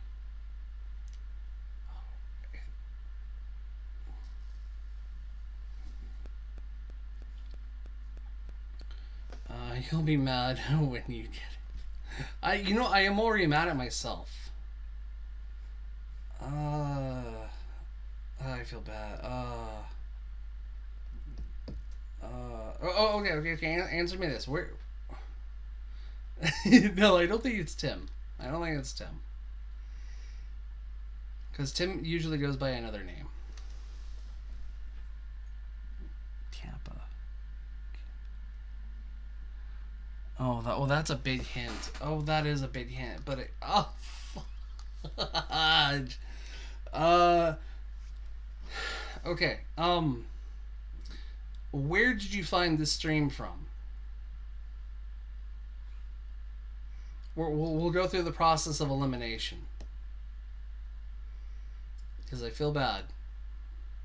Like, I recognize the name. But I can't put a name to the name. If that makes sense.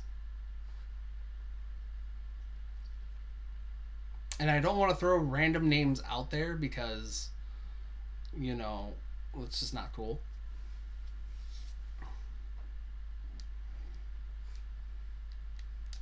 I feel so bad. I'm so sorry. I'm so sorry.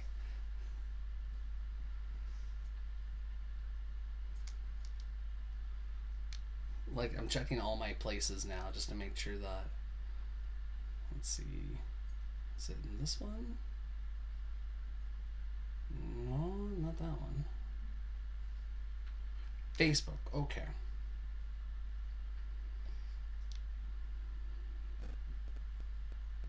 So it's from Facebook.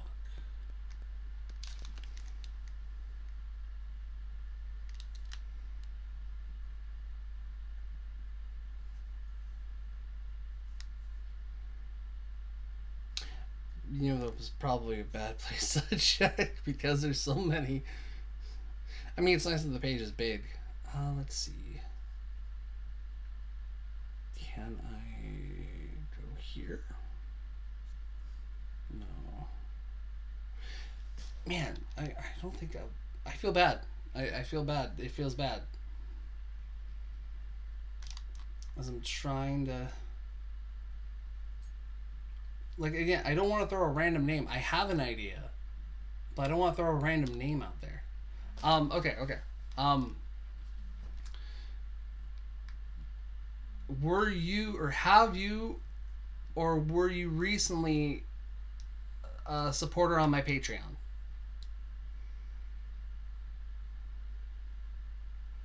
This should confirm or deny who I think this is. And I feel so bad because I should know people's names by now. I should.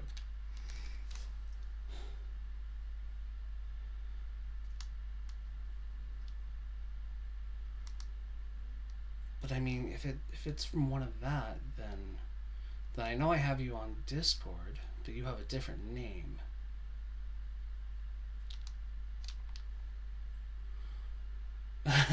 This is turned into a 20 question stream. I feel bad. I've actually spoken to Jailsbreaker a single time. Oh, okay. I mean, that doesn't. Oh, okay. So you use your actual name on Discord, right? And to some degree.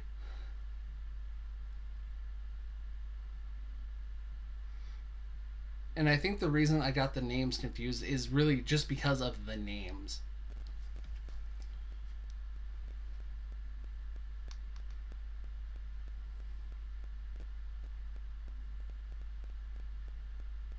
That's what I want to say.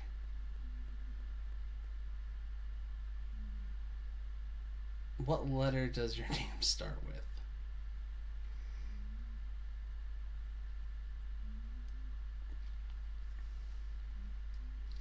That's a good one.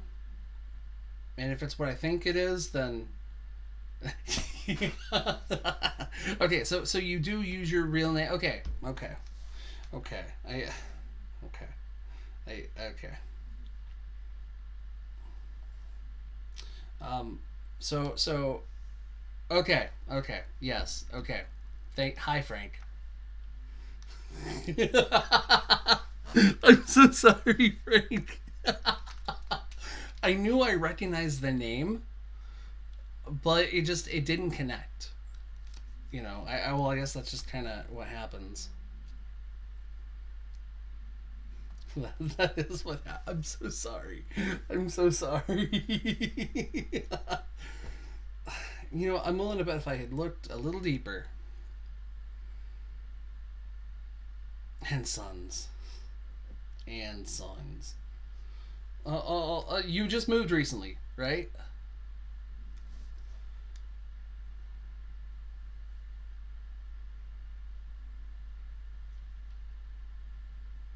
About time. Okay. Okay. Okay. I'm so sorry, Frank. I'm so sorry. It's been 3 years. I didn't recognize the name. Like, I recognize the name, but the name. Can you forgive me? I think instead of trying to, you know, make myself sound better with excuses, I should just get to the point. Can you forgive me? I'm so sorry. I got nothing else to say except I'm sorry. And you're right. I am mad that I didn't realize it. You were absolutely right. Nah, I'm going tomorrow to talk to the apartment people. Okay. Okay. Well, I mean, hopefully, like, you get it. I mean, if it's like COVID concerns, then I mean, I get that, but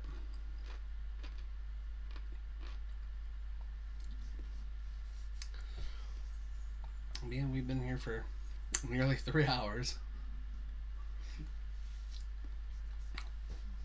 I can understand how VTubers are able to do long live streams like this. I get it. I get it. I understand now.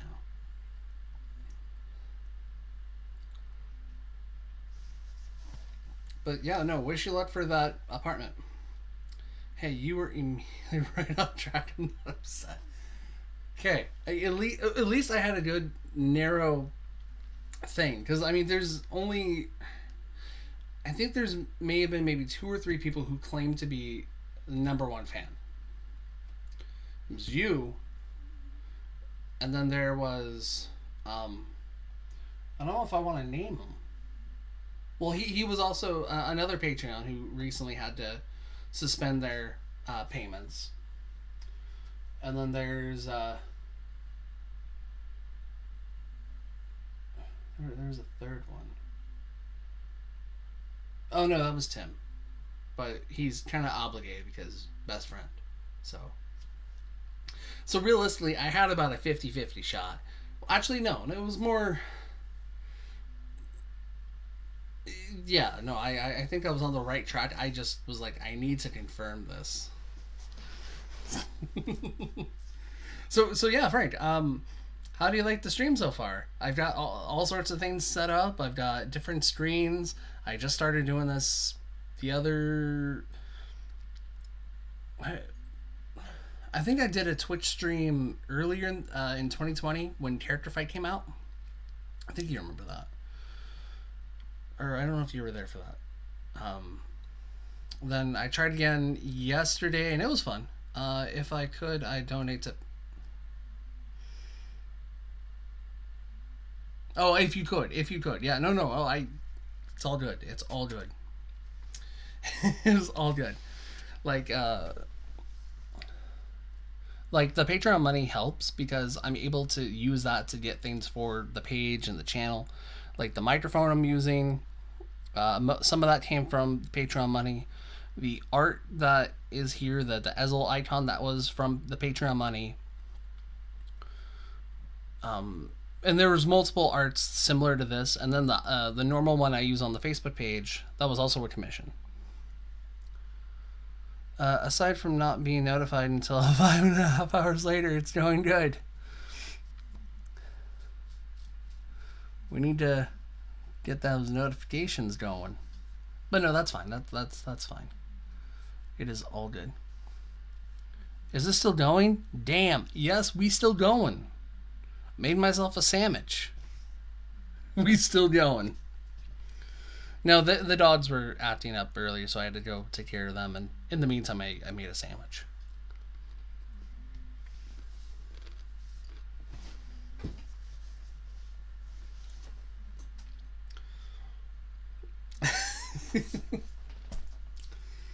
But no, I'm actually really enjoying this type of stream.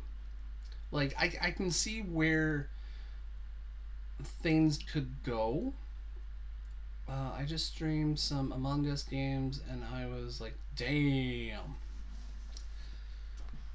Is Among Us free on Steam? Or is it like $5? I remember hearing it was $5.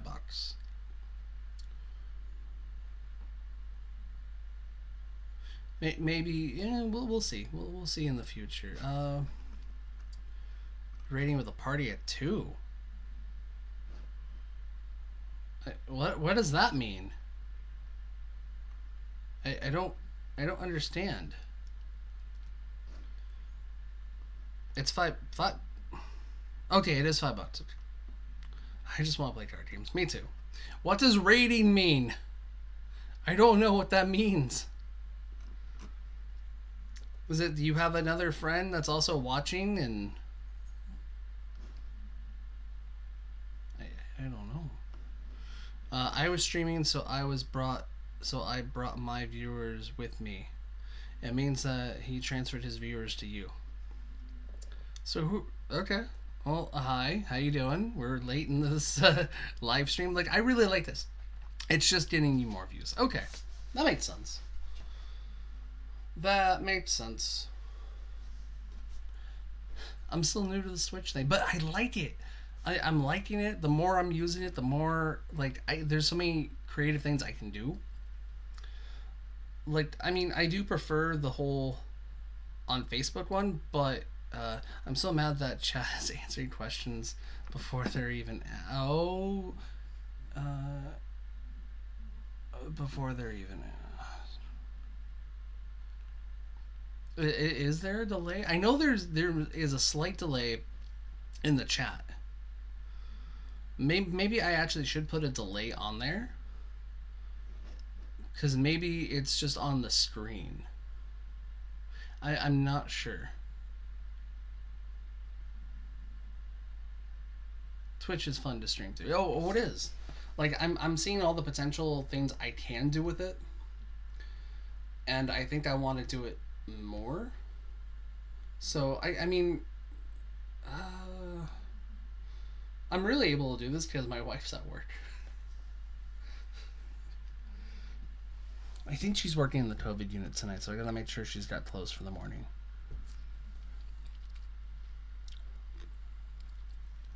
Setting a 1 to 2 second lag is fine, to be honest. Okay. I think what I'll do is when the stream ends, I'll play around with the settings and just kind of fix that.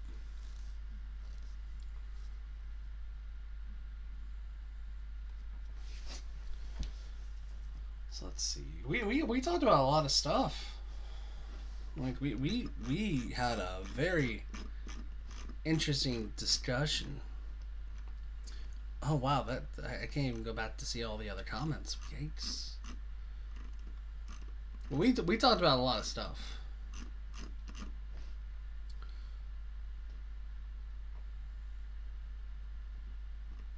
I have mine set that way, and I can watch the chat go. It's fine. Okay.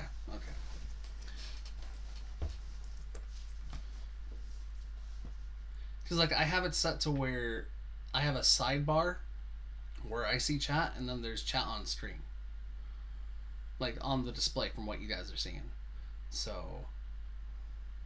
but no, I think this is a really interesting platform, and you know, if it's, I mean, if it's good, then maybe I'll consider investing in it, so that way I can cross stream on three different platforms. But this is fine. This is the kind of content I like, or content I would like to put out. Just something chill, something fun, a bit of reading, I guess, but this is more background noise. It's like I'm hanging out. Well, I mean, which is true. I am just hanging out, and you just invited me into your ear holes to just chill. That came out wrong, but I'm gonna stick with it. Are you using OBS? I'm using Streamlabs OBS. Yes. I honestly thought OBS was something else entirely. Like, I was trying to, like last night, I was trying to get the chat box going, but I couldn't figure it out. And I thought normal OBS was just a screen recorder that I could, resize and then put into Twitch for the chat to be like, oh, hey, I'm going to put the screen recorder over the chat. Then through some technical magic that boomers don't understand, it goes on the screen. But Ian recommended Streamlabs, and it's amazing. It took me a little while to play around with and figure out, but I figured it out. And it's okay. So if you look at how many how my videos set up at work, you can see what I did. Let me know if you need any help setting. Okay, I will double check it and we'll go from there. Let's see.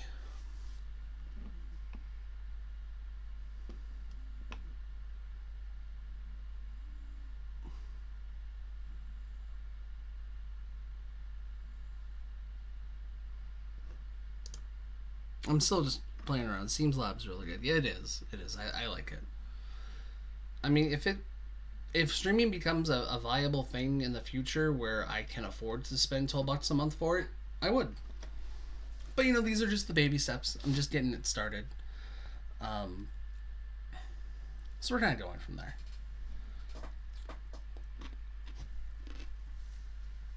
But after last night, just so many ideas came into my mind of what I can do. And even now, I'm still like, wow, these are some interesting ideas. Like, the Facebook streams could be really, really cool. Especially, like, if I can get the audience from Facebook over here when I do the live streams and have a chat on screen, it's great. And then I can just upload that to to YouTube, and then share that to Facebook and Twitter, and there we go. I can start being a Vanguard tuber thing. I'm a bobber. I mean, I'm just doing it just because it's fun. It is. It is fun. I've had a lot of video ideas. I just suck at editing. Well, I don't suck at editing. I'm just a very lazy person when it comes to editing. I have ideas. I just don't have the actions to really follow through. But, we're approaching 3 hours. So, I think we're going to go ahead and end it here. Thank you guys so much for joining in this long adventure nearing 3 hours. I'll fix up some of this, the things. I'm actually half tempted to record my fights on Discord. Yeah, I need to figure out how to actually do that myself as well. Like, because I know someone had mentioned recording Discord fights, and I just need to figure it out. Hey man, if you need an editor, I remember our fan fight. The fan fight's still fun, and it's still up on the channel. I just need to get things figured out, and I don't have as much money to pay an editor, so it's, if it means I have to delay things so I can do it myself, I will. So, but I appreciate. Oh, is that what the new one looks like? Oh, I can't say the thing, or can I? Does Switch allow that now? Again? The that face and what it's called. Do they still allow it?